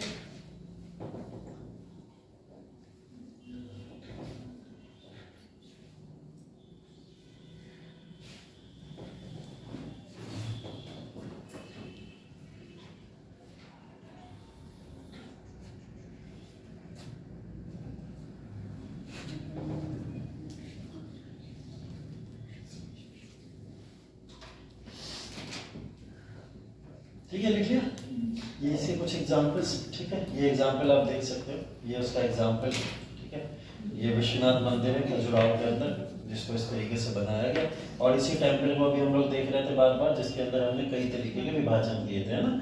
तो बहुत सारे टेम्पल्स के हमने जगह जगह पर कौन कौन सी चीजें हैं वो आपको सब पता ही होंगी, कि कौन से प्लेटफॉर्म किसको बोलते हैं, आम्रक किसको बोलते हैं ना, वो सब चीजें अब आपको पता होंगी। तो ये टेम्पल का एक एग्जाम्पल है। तीसरा स्कूल है, लास्ट टाइप ऑफ स्कूल है, ये नागर शैली के अंदर पाया जाता है, जिसको हम लोग सोलंकी स्कूल बोलते हैं, ठीक है। गुर्जर, बेसिकली गुर्जर प्रतिहार शासकों के द्वारा इनको लाया गया, और सोलंकी शासक जिनको बाद में चालुक्य के नाम से भी जाना जाता है, उन्होंने लाया था। तो इसको हम लोग नाम भी देते हैं मारू गुर्जर शैली के नाम से भी ये प्रचलित है। तो सोलंकी टाइप ऑफ स्कूल है, ठीक है।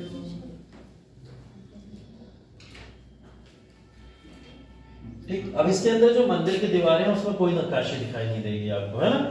अभी तक हमने पुरानी जो भी पढ़े उसके अंदर एक बाहरी नक्काशी दिखाई देती है, एक के अंदर दोनों नक्काशियां दिखाई देती हैं अंदर और बाहर, और इसके अंदर तो कोई नक्काशी ही आपको दिखाई नहीं देगी। तो किसी भी तरीके की कोई नक्काशी यहाँ दिखाई नहीं देती है, ठीक है।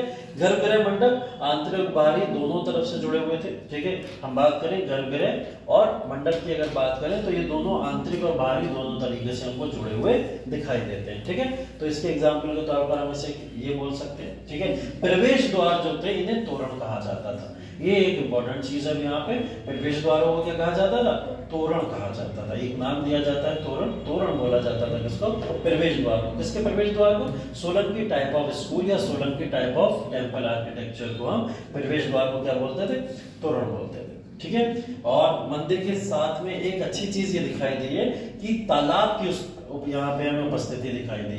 अभी हमने बात करी थी नागर शैली में तालाब नहीं होते थे या कोई भी जलाशय नहीं होता था, लेकिन सोलंकी टाइप ऑफ स्कूल में ये दिखता है। सोलंकी टाइप ऑफ स्कूल में हमें ये दिखाई देता है कि यहाँ पे आसपास में सूर्य कुंड भी है, तालाब भी है, ठीक है। सूर्य कुंड नाम ही दिया जाता है, उधर जो भी जलाशय टाइप की चीजें होती हैं तो वो सूर्य कुंड नाम का नाम होता था, मतलब तालाब वालाब या जलाशय आसपास में होते थे। ये दक्षिण की विशेषता है, लेकिन हम उत्तर भारत में भी ये विशेषता देख सकते हैं जब सोलंकी टाइप ऑफ स्कूल की हम बात करते हैं, ठीक है।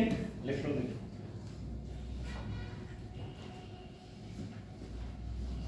ये बस वर्ड याद रखिएगा, तोरण क्या था, प्रवेश द्वार था। कौन से टाइप के टेम्पल्स में, सोलंकी टाइप ऑफ स्कूल्स में एक प्रवेश द्वार का कार्य किया जाता है, ठीक है। एग्जाम्पल में आप इसके लिख लीजिए, पूर्वमुखी मंदिर है, बस ये ध्यान रखिएगा, पूर्व की तरफ मुख होता था, पूर्वमुखी मंदिर होते थे यहाँ के सारे, ठीक है। सूर्य की किरणें जो कि सीधा टेम्पल्स के ऊपर पड़ती थी, इस वजह से ये सूर्यमुखी मंदिर भी कहलाते थे, ध्यान रखिएगा। तो ये इस हिसाब से मंदिर टेम्पल्स कहलाते थे। एग्जाम्पल इसका ये, ठीक है, एग्जाम्पल इसका ये है। आप इसको, काफी खूबसूरत मंदिर है, अगर आप मोढेरा के अंदर सूर्य मंदिर को देखोगे, बहुत ही ब्यूटीफुल टेम्पल है, ठीक है। मतलब इसके अंदर आपको इतनी ज्यादा विशाल टेम्पल बनाया गया है और जगह जगह सीढ़ियों का, जगह जगह तालाबों का पानी दिखाई देगा आपको, चारों तरफ से टेम्पल आर्किटेक्चर में बहुत खूबसूरती डाली गई। तो ये स्टाइल है नागर शैली का, सोलंकी टाइप ऑफ स्टाइल। और सूर्य टेम्पल ज्यादातर जो हमें सन टेम्पल्स दिखाई देते हैं भारत के अंदर, उसमें शैली जो दिखाई देगी वो आपको वो यही दिखाई देगी जो सोलंकी टाइप ऑफ टेम्पल्स होते थे, ठीक है। तो वो कहीं ना कहीं इसी हिसाब से दिखाई देती थी। मोढेरा का सूर्य मंदिर याद रखिएगा, और एग्जाम्पल के तौर पर आप इसी को यूज कर सकते हैं, इसका एक एग्जाम्पल, ठीक है। गुजरात के अंदर है, ध्यान रखिएगा, ठीक है। दक्षिण वास्तुकला की दक्षिण या द्रविड़ शैली, कल बात करेंगे इसकी, ठीक है, द्रविड़ शैली के बारे में। फिर बेसर शैली भी बचती है हमारी, उसकी चर्चा भी कर लेंगे। तो ये दक्षिण शैली की मंदिर और फिर बेसर शैली की बात करते रहेंगे, ठीक है।